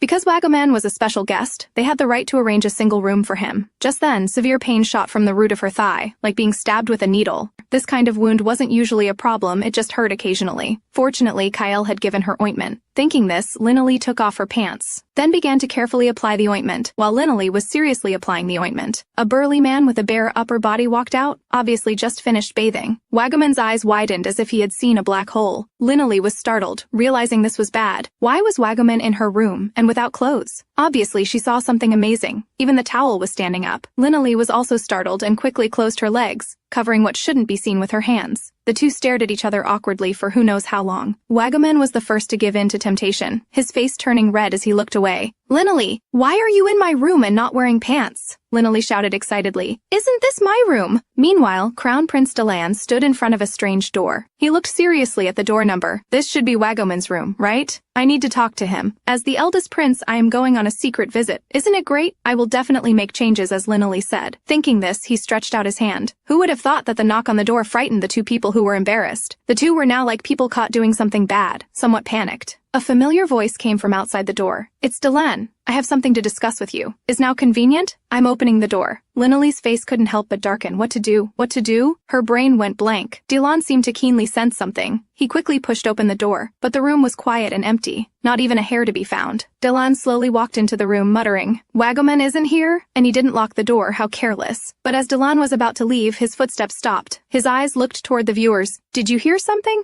And in a dark closet, there were two bodies pressed tightly together, moving. There, Wagaman was pressed tightly against Linaley's delicate body. Linley looked up like a frightened kitten, her voice weak and small. Why did you hide in here too? Wagaman looked aside. My body hid involuntarily. Sorry. Looking at the charming person before him, he would never admit until death that he deliberately hid in here with her. Even though Linley is dressed as a man now, I can't let other men see her in such a tempting state. Thinking this, Wagaman could clearly feel blood rushing downward. He couldn't help but cover his cheeks, trying to suppress the excitement within. Linley seemed to be seeing such a perfect body for the first time, much better than her brother's. She blushed and covered her face, but her hand moved involuntarily. Her fingertip lightly touched Wagaman's nipple. Seeing Wagaman had no reaction, her little hand more boldly invaded his well-defined abs and continued to conquer downward. Feeling Linley's aggressive advances, Wagaman, whose determination was as strong as Fahai's, couldn't help but tremble. He grabbed the delicate hand, bending down, his face blushing. Linley, do you know what situation this is? I am a man after all. If you tease me like this, how can I resist? Just as the two's lips were about to touch, the two were like being caught in bed. What I fear most is that the atmosphere suddenly becomes awkward. Dylan had 1,000 curses in his heart and didn't know what to say. I just heard a strange sound from the closet, but what are you doing in such a place? Wagaman's hand was thoughtfully placed on Linley's thigh, helping to cover some private areas. But soon Wagaman walked away, leaving only one sentence. Liam, put on your pants quickly. With the sound of a door closing, Wagaman disappeared from the room. Linley suddenly realized, but the next moment she couldn't help but feel embarrassed. Wagaman had run away, leaving her alone with the crown prince. Linley laughed awkwardly. I'll go put on my pants now. Dylan nodded in response. But his eyes couldn't help but look at the snow-white thighs, and he saw a black rose emitting an ominous aura. Dylan's pupils contracted, suddenly enlightened. That was the same forbidden magic as Linley's. Dylan quickly stepped forward and grabbed Linley's hand. Why do you also have forbidden magic on your leg? Could it be you are Linley? Has it been her all along? In the afternoon courtyard, two people were enjoying early tea with interest, while Dylan was full of worry, obviously thinking about something. Is Liam's identity actually Linley? But why would she disguise as a man to enter the fencing academy? Dylan suddenly realized something. Scenes of the two interacting flashed through his mind. Then, didn't I do many bad things to her? No wonder she doesn't like me and probably hates me instead. Dylan suddenly began scratching his head frantically, making Anand curious. Dylan seemed to understand something else. It's been me being deceived all along. But why am I so happy after finding out she is Linley? Anand looked at Dylan with great interest. Dylan, you've been acting strange since earlier. If you have any troubles, you can tell me. After all, I've been with countless women. With a look of struggle, Dylan thought for a moment, then moved to Anand's face and shouted, if Liam were a woman, what should I do? Regarding Dylan's words, Anand spread his hands. Has Dylan gone stupid? How could Liam be a woman with his level of fencing skill? But then he seemed to think of something. The two seemed to think of the same thing and fell into silence. Dylan was clearly troubled to the extreme. That's true. How could anyone believe it? But that forbidden magic is definitely Linley's. Damn it! How should I face her from now on? Time passed quickly, the sunlight casting a blood-red glow. On the training ground, there was a bright figure very much like a shrew, only to see Jessica frantically swinging her long sword. But suddenly her foot was twisted. Sharp pain made her kneel on the ground. Jessica was panting heavily. I won't stop because of this little pain. To become Lord Anad's guard knight, I absolutely cannot lose. After saying this, her sword began swinging again. Anad appeared not far away. Jessica, stop practicing for today. If you continue like this, you'll definitely collapse. Anad slowly walked to Jessica. Let me spar with you. If you lose, today's training ends. Jessica opened her mouth to refuse. I must become stronger. Anad sighed. Swinging your sword mindlessly like this won't make you stronger. Without another word, Anad directly pulled out his long, hard greatsword from between his legs. So I'll practice with you for a bit. When Anad drew his sword, heaven and earth changed color. Then the two swords collided like thunder. Just blocking this attack took all of Jessica's strength. While Anad was at ease, his expression calm. In just an instant, Anad stepped forward, closing in on Jessica. Then a long sword flew from her hand. With the sword falling to the ground, their battle came to an end. After Anad sheathed his sword, the sky poured down heavy rain. Jessica was breathing heavily but still praised, as expected of Lord Anad, but Anad didn't care, and instead looked cold. Jessica, your right foot is injured. You're being careful to protect it, hoping no one notices, right? Jessica objected.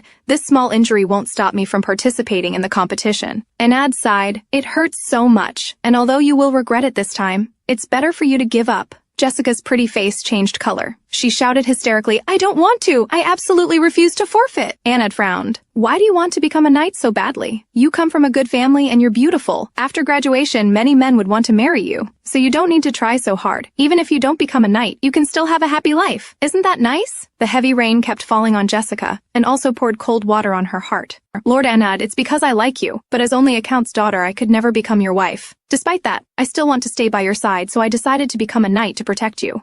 If I perform well in the duel competition, I can become your knight, right? Jessica suddenly turned around. If I'm a knight without value, can I still stay by your side? Because this is the only way I have to stay with you. Having said this, Jessica turned and ran into the distance, until her figure slowly disappeared in the heavy rain, leaving only Anad standing there. While Anad was in a daze, a voice came. Wasn't that prank a bit too much? It was Erdi, who had been standing under a tree for some time. Anad pouted. You're even doing peeping now? Erdi was serious, you already know, don't you? Jessica's feelings. If you were a little gentler, Anad said in a deep voice. Our family is surrounded by danger and could be attacked at any time. I don't want to drag her into it. I don't want her to be in danger too, because I love her too. Outside it was pouring rain, but inside sat a lonely person. Just a few hours ago, Jessica had made a heartfelt confession to Anad in the rain. Unexpectedly, she was cruelly rejected by the jerk.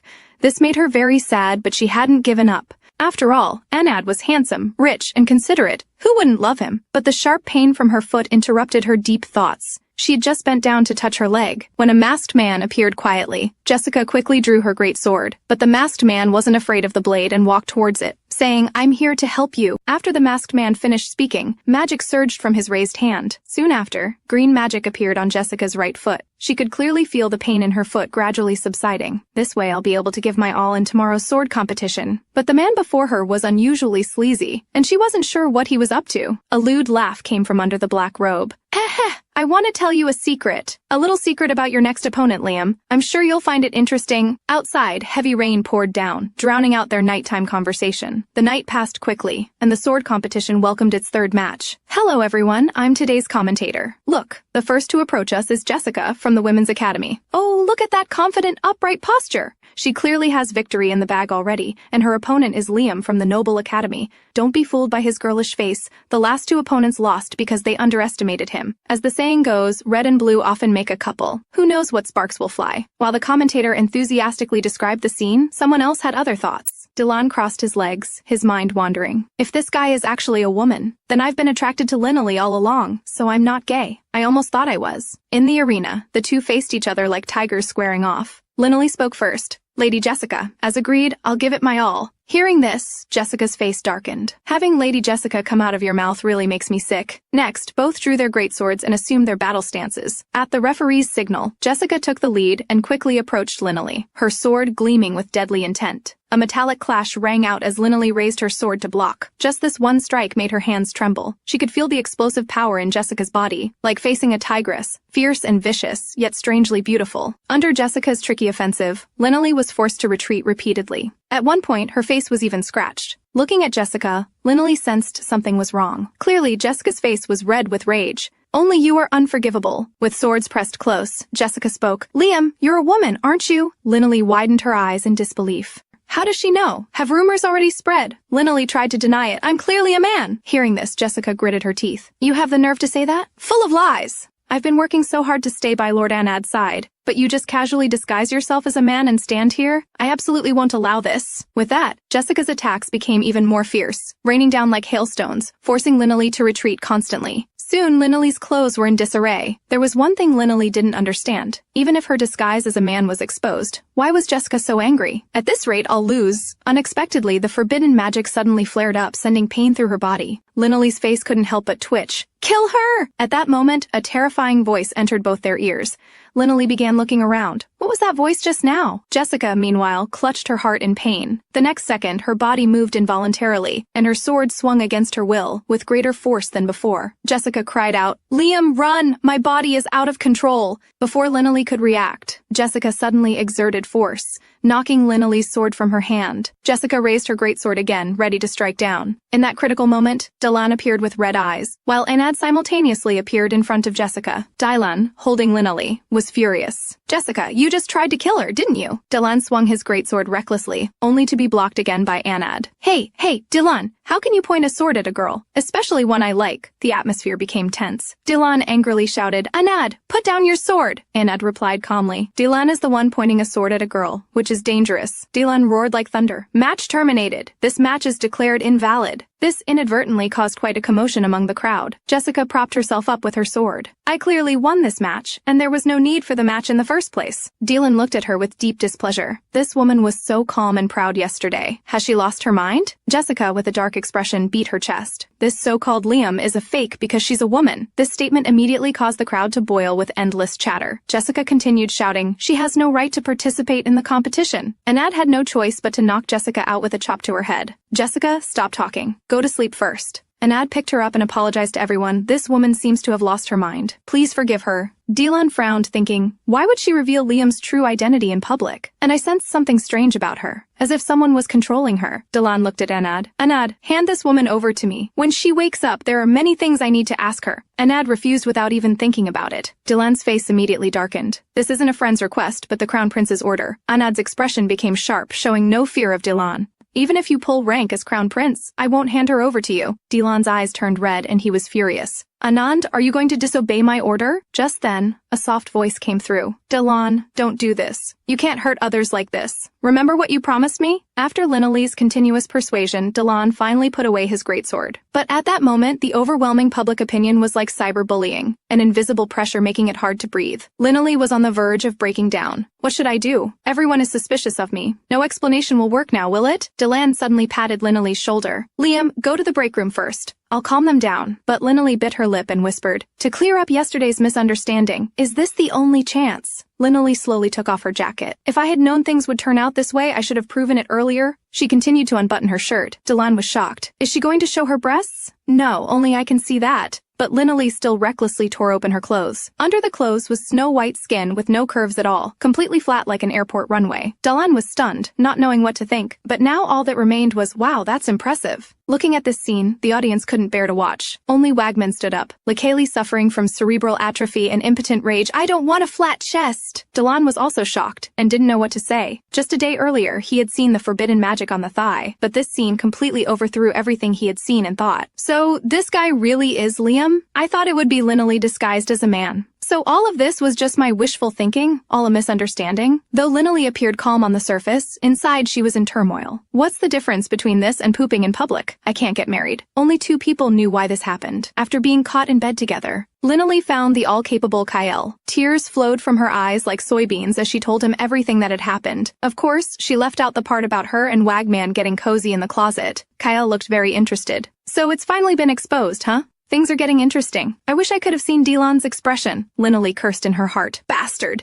You're such a bastard. Anyway, it's all over now. Dylan saw the forbidden magic. The fact that I'm Linalee is completely exposed. Alas, I'm definitely going to be beheaded for this. Kyle turned his brain quickly. Indeed, that's possible. If it were the old Dylan, he might well have done that, eh? Kyle looked at the troubled Linalee with a serious face. But the current Dylan would definitely not behead you. He might even secretly be pleased that Liam is Linalee. Kyle's face darkened as he thought. But I wouldn't tell you that even if I died? Linalee became anxious. Kyle, what should I do? How can I cover this up? Kyle leaned forward, resting his chin on his hand, his smile carrying a hint of playfulness. I have a good idea. Do you want to know? Hearing there was a solution, Linalee immediately sold herself out. I want to know. Save me. Kyle lightly tapped his finger. Actually, you just need to show Dylan proof that you're a man. Linalee looked utterly bewildered. Don't tell me I need to whip it out and compare sizes with him? Kyle suddenly stood up, put his hands on Linalee's shoulders, and then pushed her down onto the sofa with a puff. Kyle bent down. I told you before, you need to be prepared. With that, he slowly unbuttoned his shirt, then revealing his snow-white body. The shirt was thrown aside, something that hindered the nakedness from being seen. Linalee's face flushed and her heart raced. Kyle, why are you taking off your clothes? Kyle suddenly started doing push-ups. See, when others do this to you, you don't resist at all, do you? Linalee's mind had gone completely blank, not even knowing how to resist. Kyle smiled with lingering interest. You don't want Dylan to know you're a woman, right? I'll help you, so it doesn't matter if we undress and see each other, right? Before Linalee could react, Kyle started taking off her clothes. But she still struggled desperately. No, this kind of thing. Kyle waved his hand, and starlight gleamed and danced in his palm. Looking at the person before him struggling with closed eyes, he thought to himself, this magic has no effect on me, but I learned it specifically for you. Dylan suddenly noticed Linalee's movement. His eyes widened. No way. This guy doesn't actually want to whip it out and compare sizes, does he? Dylan stepped forward and grabbed her hand. You still want to take off your pants? I already know you're a man. You don't need to undress further. I forbid you to strip. I want to lock you up right now. With that, he quickly covered up Linalee's exposed chest. Aned, carrying Jessica, glanced over and muttered under his breath. As his chant ended, a bright teleportation halo appeared around him. This naturally caught the attention of the entangled pair. Hey, Aned, where are you going? I haven't finished talking. Aned turned, showing an apologetic expression. Dylan, I need some time. I'll definitely come back. Before he finished speaking, Anad's figure disappeared. What are you thinking, Anad? But now, first I should— Dylan grabbed Linnelly's hand. Liam, let's go to the infirmary. Your wound hasn't been treated yet. Before Linnelly could react, she was forcefully dragged away by Dylan. Time passed quickly. Under a tree, Aned quietly stayed with Jessica. After a while, Jessica slowly opened her eyes. Naturally, what greeted her was that handsome face. Jessica, are you awake? Are you feeling unwell? Jessica sat up, her gaze unfocused, her voice hoarse. I'm sorry, Lord Anad. I lost. But why don't you ask me anything? Anad spread his hands and explained. You were under some kind of black magic that enhanced your strength, weren't you? You did all that for me, right? I know that much. But Jessica, I hope you won't continue to act recklessly for me. I don't want to see you suffer like this. Hearing these words, Jessica's body trembled. Tears flowed like soybeans. Does Lord Anad still want to abandon me? Am I really not worthy of becoming a knight and staying by your side? Anad unexpectedly pulled Jessica into his embrace. It's not like that. After yesterday, I thought a lot. What I mean is, from now on, I'll protect you. So Jessica, be my girlfriend. After saying this, Anad's arms tightened. If things are going to end up like this and you get hurt, I might as well make you my woman from the beginning so that I can protect you.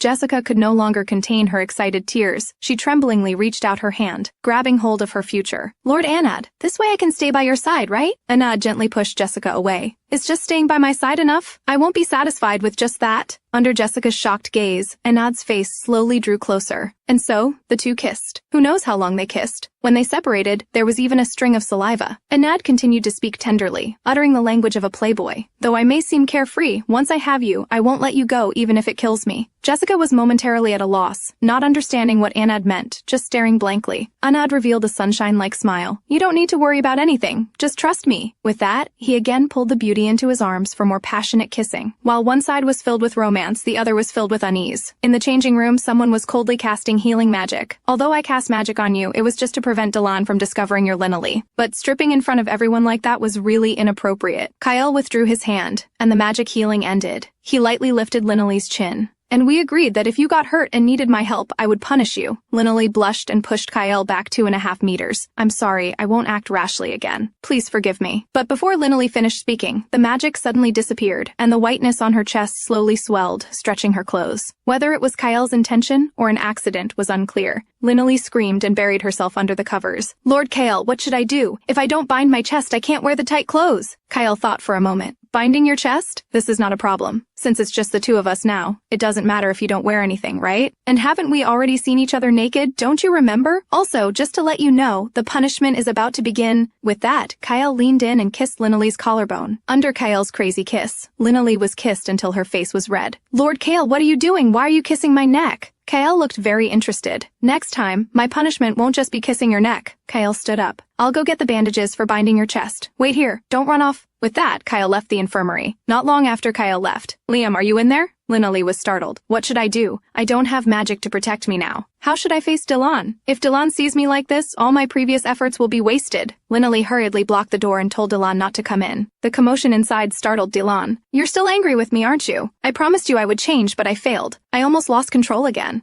It seems that when it comes to matters concerning you, I just can't control my emotions. Dylan's sudden confession made Linnelly blush. I wouldn't be angry about something like that. Thanks to you, I only received minor injuries. She placed her small hand on the door, as if touching Dylan's chest. Thank you for saving me. Dylan looked troubled. There's one more thing I want to apologize for in person. I'm opening the door. This truly frightened Linnelly. Dylan said this while opening the door, but there was no one in the room. This scene felt somewhat familiar. Linnelly was hiding behind the curtain like a mistress. Dylan's spirits sank, and his voice lacked energy. You still don't want to see my face? Seen through the glass, this scene was quite comical, as if friends were secretly peeping. Linnelly shouted, That's not it! It's just inconvenient to see Dylan right now. Dylan was clearly not one to give up easily. He grabbed the curtain. This is fine too. Listen to me. I once asked if you were Linnelly, right? But it seems all of that was just my misunderstanding. I doubted you so easily. I'm sorry. Linley swallowed. It seemed she had made some major decision. If I really were a woman, what would you do? Hearing this, Delan's pupils dilated, but he clearly wasn't prepared to bear all this. Delan struggled to speak. Liam, but you really are a man. I'm not gay. At this moment, Kyle walked in carrying a bunch of bandages, but seeing the scene before him, his face instantly darkened. What are you doing? I told you before, Delan. He's receiving treatment. You can't come in. Delan still wanted to explain something, but Linley's eyes lit up when she saw the bandages. She immediately pushed Delan away. I need to change my clothes. Delan, please leave first. Delan clearly didn't want to leave, shouting. But I haven't properly apologized to your face yet. Linley immediately pointed at her own face. You've already apologized to my face and I've forgiven you. Now get out. With that, she and Delan pushed and argued, teasing each other. Seeing this scene, Kyle's face darkened. Delan, do you really have to compete with me for someone? After that incident, Miss Jessica was, unsurprisingly, taken away for questioning. But like Cecilia before her, she was affected by forbidden magic, causing memory confusion. So there were still no clues about the mastermind behind it all. In the end, Jessica was released shortly after, under Anad's protection. To investigate the ins and outs of the incident, Linley came to Erdy's dormitory, because all the detailed files of the events were stored there. Erdy wasn't thrilled about Linley and Wagoman's appearance, as neither had made an appointment. This made the two awkwardly scratch their heads. However, Erdy considered them friends and invited them to the reception room. Looking at Erdy's back, Linley recalled Liam's analysis, someone with power and exceptional magic.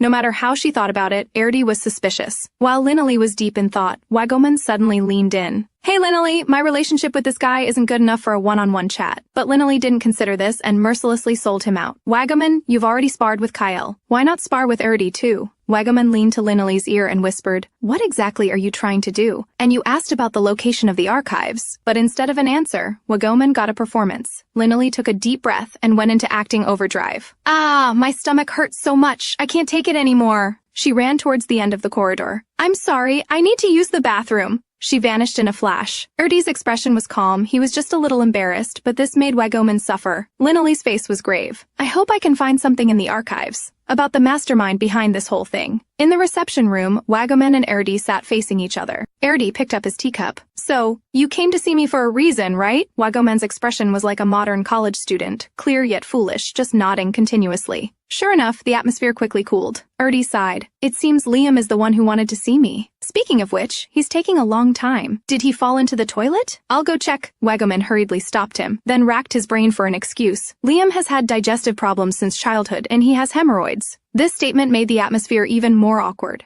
Erdy seemed to empathize. Indeed, 9 out of 10 men suffer from hemorrhoids. It's tough. Wagoman clasped his hands, mumbling in his heart. I'm sorry, real Liam, for giving you such a character setup. Erdy looked at Wagoman with snake-like eyes. Now you're like Liam's guardian. I remember you're Linley's fiancé. I had the honor of meeting Lady Linley once at a banquet. I thought she was quiet and beautiful. I didn't expect her to be so troublesome too. Wagoman's eyes narrowed slightly, as if recalling a time long ago. Linley has been mischievous since she was little. If I don't keep an eye on her, who knows where she'll run off to. I like her when she smiles like the sun, so innocently. I don't want to give her to anyone. Of course, I know very well that without our engagement, I definitely couldn't keep her. After sipping his tea, Erdy's purple eyes narrowed. I thought you were just a simple family arrangement. How surprising. Speaking of fiancés, Wagoman asked curiously. Come to think of it, I've never heard of Erdy's fiancé. At these words, Erdy's hand holding the teacup trembled. Although I haven't seen her for a long time, I do have a fiancé, but she probably doesn't want to see me. At this point, the atmosphere sank again. Meanwhile, in the quiet archives, a head suddenly poked in. Entering the archives, Linley looked around. She had to find clues while Wagoman kept Erdy occupied. Soon she found the file on the Alice Tea Party poisoning incident. She skillfully opened the file, but what she found made her pupils constrict. Several pages about the culprit had been torn out of the file. The only person with the authority and ability to do such a thing would be Erdy, wouldn't it? Suddenly, a slight movement came from the side of the bookshelf. Linley quickly turned and shouted, "Who's there?" A black-robed figure emerged from beside the bookshelf. He turned his head, a meaningful smile on his lips. Linley was greatly shocked. She soon noticed what the black-robed person was holding, the torn-out pages from the file. The black-robed man didn't waste words with Linley and turned towards the window. Linley quickly gave chase. She was certain that this bastard was the mastermind who had caused her family to be beheaded.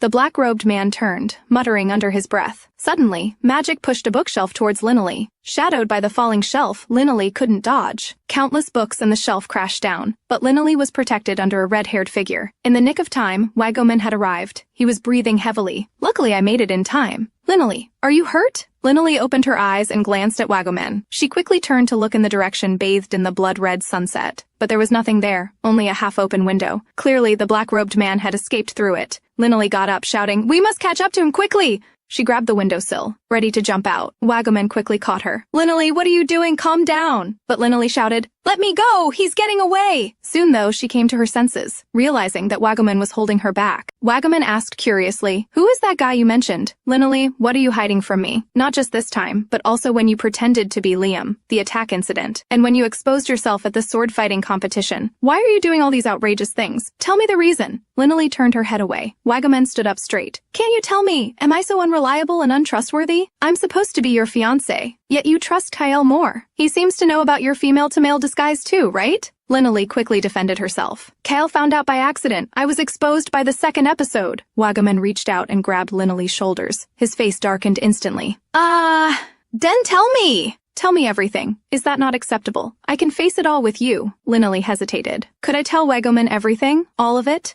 Our engagement was decided by our two families. Could I involve Wagoman in this as well?" Seeing Linley's silence, Wagoman blushed. "I'm sorry, I can't help you anymore. Go home right now." Hearing this, Linley was stunned at first, but then quickly shouted, "No, didn't we agree on 1 year? Let me act freely," Wagoman righteously declared. "I won't let you act recklessly anymore." But Linley clearly wasn't listening and was about to throw a tantrum. She turned around and said in a low voice, "Then I won't marry you. Even though it's an agreement between our families, would breaking off the engagement be okay?" Linley firmly believed Wagoman would choose marriage. Sure enough, Wagoman showed a troubled expression. Linley gave a smug smile. "It's working. Wagoman compromised once before. It'll definitely work again." Wagoman, with a dark face and deep voice, said, "Fine, I understand." Hearing this, Linley rejoiced internally, but Wagoman's subsequent words plunged her into an icy abyss. "Then let's not get married. If it puts Linley in danger, I can forego marriage because I don't want you to suffer any harm." Linley panicked. "Why? Wagoman, aren't you most concerned about this family alliance marriage? This has nothing to do with family. I've never thought of it that way. Linley is the most important person in my heart. If it means you'll be in danger again, I can give up marriage." These words left Linley stunned, but she quickly turned her head away and walked to the side. "You always say I'm important, so important, but you never come to play with me. At this point, why do you still say such things?" Wagoman pinned Linley against the wall with one move. "Because I want to become a man worthy of Linley. Only by constantly becoming stronger can I stand proudly by your side. That's what I've always thought. From the day I met you, my heart could only hold you. Always just you." Linley blushed at Wagoman's actions. "Wagoman, what do you mean? Who would have thought Wagoman would extend his sinful hand and prepare to do something out of line?" Linley was trembling all over. It turned out Wagoman had picked up Linley like a chick and held her in his arms. But he turned and placed Linley on the table. "Linley, I like you. From the first time I saw you, I fell in love with you. And because it's you, Linley, I care about this arranged marriage." Linley widened her eyes. "Wagoman likes me? I thought this was just a decision between families, so he was forced to be engaged to me." Linley's face suddenly fell, and she asked a silly question. "Then why do you always frown when we meet?" Wagoman turned his face away. "That's because I'm nervous." Linley didn't understand. "But at the banquet, I felt you were very unhappy." Wagoman hurriedly explained. "That's because I like you. I don't want any man other than me to see your beauty. No man wants his girlfriend to be stared at by others." Linley was too embarrassed to look at Wagoman's face. "I didn't expect you liked me so much. I think I've misunderstood you all along." "I'm sorry." Wagoman reached out and touched Linley's face. "I know you only see me as a childhood playmate, so I hope you'll notice me from now on." After speaking, Wagoman slowly bent down, then gently lifted Linley's chin. Under Linley's wide-eyed gaze, Wagoman's lips approached. "I hope you'll also fall for me, and choose me because I'm Wagoman, not because of family alliance." Suddenly, the sound of a door opening came from behind. "What are you two doing here sneaking around?"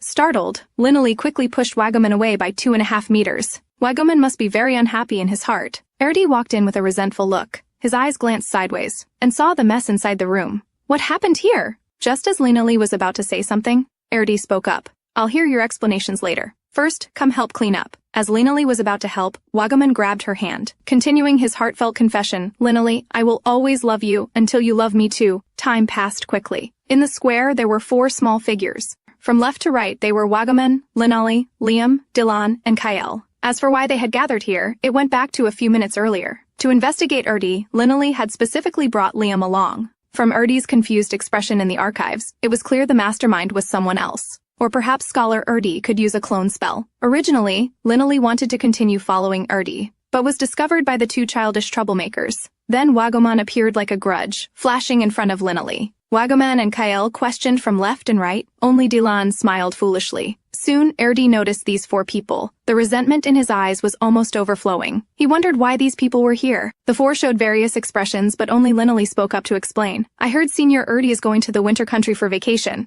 Erdi sighed and asked, Are you going with me? I'm going to see my fiancé. Hearing this, Linley and Liam were stunned. They hadn't considered this possibility at all. Dylan rested his chin on his hand and started smoothing things over. Going on a long trip with you sounds exciting, especially with Liam. Kael also smiled. I can't let others steal a march on me, right? As he said this, he specifically looked at Wagoman. Even through the screen, you could feel the intense jealousy. Just as Linley was feeling frustrated, a sweet voice interrupted her. Lord Liam. Annard was seen approaching with his girlfriend. Linley quickly ran over. Annard smiled and said, Liam, Jessica wants to apologize to you, so I brought her along. Jessica bowed deeply. I'm sorry about what happened at the sword fighting competition. Not only did I misunderstand that you were a woman, but I almost put your life in danger. Linley shook her head to show it was fine. Pointing at her cheek, she said, Look, the wound has been healed. As the two wanted to continue talking, Annard jumped in to interrupt them. The two looked at each other and smiled like old friends. And so, all the main characters from the manga set off on a journey to the winter country. Except for Cecilia, of course. In one of the carriages, the atmosphere was tense. Linley secretly glanced at Wagoman. Wagoman, having survived years of combat, naturally sensed the unusual gaze, so he and Linley locked eyes. Linley's small face turned red, and she quickly looked away. Kael's scrutinizing gaze moved back and forth between the two. He guessed something strange must have happened between them. Unlike Kael, Dylan hadn't looked at Linley at all throughout. Instead, he was staring at a cat. Because this cat looked very similar to the one in his dreams. This made him want to pet it. Suddenly the carriage shook violently. The coachman hurriedly called for help from the people inside. Your Highness, there's a monster ahead! A large, white-furred, winged cat with a big face appeared not far away. Everyone got out of the carriage, preparing to face the enemy. At that moment, a purple-haired lowlie appeared on top of a boulder. She examined them from above. Stop fighting! I thought you were intruders, but you're acquaintances. Hearing the voice, Erdi turned around in shock, then ran over, his voice trembling. Noya! I've finally found you! The purple-haired lowlie's face remained cold and emotionless. Yes, it's been 10 years, Erdi. Erdi was the first to express his longing. 10 years and you haven't changed a bit. Everyone looked at Erdi, clearly not understanding what he meant. Erdi turned his head. Noya is my fiancé. She's 17 like us this year. This statement caused an uproar among the group. Linley was also surprised, her mouth wide open. Obviously, she hadn't realized Noya was already 17 and was Senior Erdi's fiancé. Noya lowered her gaze. 10 years, and my body is still like a child's. She closed her eyes and slowly said, Why are you here? Don't tell me you've come to see the ice and snow world? Erdi's expression was serious. Of course not. I came specifically to find you. Noya turned her back. But I don't want to see you. Erdi could only sigh helplessly. Linley asked, puzzled. Aren't you two engaged? Why is your relationship so awkward? Erdi's face darkened. You've noticed too, right? It's all my fault. I did something bad to her in the past. Noya turned around, her expression still unchanged. Banishing my entire family to this godforsaken place was Erdi's family. Just because I used forbidden magic. Hearing forbidden magic, Linley tensed up completely. Dylan rested his chin. He also knew about a family being banished but didn't expect it to be Erdi's fiancé. Erdi's fist trembled. This isn't Noya's fault. It's all on me. She used forbidden magic only to save my life. Linley was increasingly confused. What exactly had happened between them? Erdi, these things are not important now. Did you come here just to talk about these old things? Erdi got anxious when he heard this. As your fiancé, I came here to have a good talk with you. When Noya mentioned the word fiancé, she sneered. Looking at my condition, do you still want to marry me? You should wake up, Erdi. Noya lightly placed her hand on her chest. Since I was 10, this area hasn't grown any larger. Erdi crouched down and held Noya's hand. It's all my fault. Won't you tell me the reason yet? The small hand broke free from the large one, then turned away. These are all things of the past. Let's not mention them anymore. First of all, I became like this because I was banished, not because of you. Do you think someone like me is worthy of you, the next head of your family? Erdi patted his chest. Don't worry, I'll definitely find a way. Before Erdi could finish, Noya interrupted. Erdi, let's just break off our engagement. These words shocked Erdi to his core. Even our group of onlookers was greatly surprised. Linley was particularly affected. This scene felt somehow familiar. Wagoman's face darkened. This guy has it worse than me. and the only confirmed couple present also felt helpless. Kyle sighed. I wish I hadn't come. Compared to others, Dylan just seemed more simple-minded. Erdi, of course, didn't agree to break off the engagement. This answer was beyond Noya's expectations. I won't break off our engagement no matter what happens. It was the first time seeing Erdi blush. Noya opened her mouth in disbelief, but she quickly changed her mind. Forget it, saying more is just a waste of time. It's snowing outside, so you can't go back. I'll allow you to stay for today. With that, the door closed, leaving Erdi alone, shivering in the cold wind. Having witnessed this drama, everyone felt too awkward. Later, Linnalee walked alone in the empty hallway, carrying the disobedient Liam in her arms. Linnalee lowered her eyes. So Senior Erdi is indeed related to forbidden magic? But he and Miss Noya don't seem to be working together. Liam suddenly broke free from Linnalee's arms. If this is a family that manages forbidden magic, they might still have related records. With that, he scampered away. When Linnalee wasn't paying attention, two white figures darted out. Linnalee looked closer. They were actually two fluffy white Siberian huskies. Their intelligent eyes seemed to say, "Follow me." With that, they ran off without looking back. Linnalee immediately chased after them. The huskies slipped into a room. Linnalee looked up at the room, seeming to recall something. Just as she was peering inside, a voice came from within. Don't just stand there like an idiot. These two kids are waiting for you to play with them. Come in and give me a kiss. Linnalee involuntarily walked in and sat down on a stool. Immediately, the fluffy huskies pounced on her, as if they'd seen something delicious, and Linnalee was licked and pouted for more than a few moments. After a while, she realized she was lying on Kyle's lap. She hurriedly got up, constantly apologizing, but Kyle's sneaky hand had already reached out, extending into Linnalee's mouth and pressing her gently back onto his leg. Linnalee looked at Kyle in shock, obviously not yet aware that she had entered the tiger's den. Kyle leaned down with a smile. Now it's finally just the two of us. Linnalee's heart raced. Could he be planning to do something indecent? The flames crackled, and the dogs snored loudly. Kyle stroked Linnalee's head and gently asked about her and Waggoman. Indeed, nothing escaped Kyle's eyes. Kyle explained, "After all, your thoughts are too easy to guess. They're all written on your face." Linnalee looked away dissatisfied, then said softly to Kyle, "Waggoman and I might break off our engagement." Hearing this, the corners of Kyle's mouth curled slightly upward. "What do you plan to do next? Will you tell your family?" Linnalee looked worried. "Actually, I'm not sure. After all, our engagement was decided by the two families. Although I don't dislike Waggoman, his sudden confession caught me off guard, and I can't adjust to it yet. Besides, right now I need to protect my family and have many things to do." Linnalee suddenly smiled. "Being with Lord Kale always feels reassuring. I think I've said too much. Please don't mind." Kyle suddenly leaned down. "Then would you come to my side? Marry me? Since you're breaking off your engagement, there's nothing to worry about, right?" Hearing Kyle's words, Linnalee's face reddened. Things seemed to have taken an unexpected turn. Kyle gently stroked Linnalee's head. "I'm not joking. You know my feelings. I've truly fallen for you." With that, Kyle lightly kissed Linnalee's forehead. She was still a bit dazed, not realizing what had happened. But when she did, she cried out, "Oh my, Lord Kale likes me!" She sat up abruptly, almost knocking Kyle over. But Kyle embraced Linnalee's slender waist from behind. "I won't let you run away again," Linnalee blushed and shouted. But Kyle ignored her and directly kissed her. He even pressed Linnalee underneath him. "I don't want to hold back anymore. I don't want to keep waiting for someone as dense as you." Linnalee turned away, not daring to meet Kyle's eyes. But Kyle clearly didn't care and kissed her earlobe. Linnalee had just covered Kyle's mouth with her hand, but Kyle directly slurped and kissed her hand.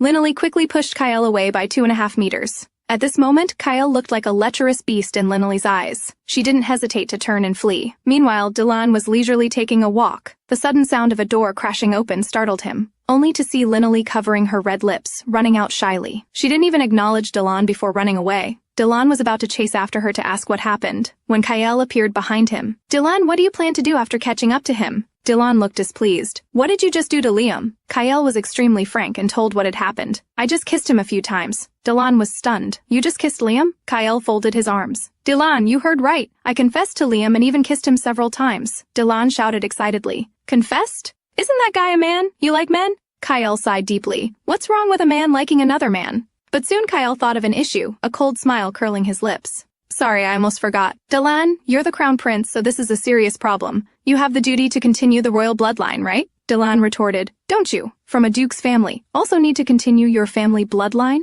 Kyle waved his hand with an indifferent look. "I have older brothers above me. No one expects anything from me as the spare son. But Dylan is different. Rather than worrying about me, you should worry about yourself, who has been without a fiancé since that incident." Dylan clenched his fist. "Mind your own business." Kyle continued to tear open Dylan's wound. "Dylan, you like Liam too, don't you?" Hearing this, Dylan turned his head away shyly. "I don't like him." Kyle closed his eyes. "Then you have no right to chase after Liam." Dylan looked confused. "Does liking or not liking have anything to do with having the right? I'm just comforting him as a friend." With that, Dylan ran off, leaving Kyle alone. Linnalee, who had fled, walked alone in the spacious hallway. Her face was now redder than her friend's bottoms. She couldn't imagine that Kyle actually liked her. Was he joking? But his expression was so serious. She suddenly thought of something. Could this be one of the 3 instances of romance in a lifetime? Whether it was Dylan before, or Wagoman recently, even Kyle has fallen for me? When did I become so outstanding? But then she wondered what the feeling of liking and loving someone was like. Recently, Linnalee had been busy trying to protect her family and change the future. She simply had no time for a sweet romance. If I wasn't engaged, who would I fall for? Just as Linnalee was thinking, a meow came from behind. Liam ran over like a dog. Linnalee picked up Liam, who rattled off a bunch of nonsense that Linnalee couldn't understand. But suddenly, a green light flashed out, momentarily blinding them both. Could this be the legendary "so green it glows"? Seeing such an enticing green light for the first time, both opened their mouths, wanting to eat it in one bite. Just as they were about to move, the green light flew up and escaped into the distance. Linnalee couldn't let the green light get away and immediately chased after it, all the way to a dark basement. The green light slipped through a door. Linnalee and Liam slowly followed. Linnalee carefully approached the door. She silently wondered if this might be a trap, but she still pulled the door open. As Linnalee peeked in to look around, the room lit up with fire. A small, lovely figure sat with legs crossed. It was Erdy's fiancé. She spoke leisurely. Linnalee and Liam, I've been waiting for you a long time. Linnalee was shocked. How did she know? Have I not been manly enough lately? And she could even tell Liam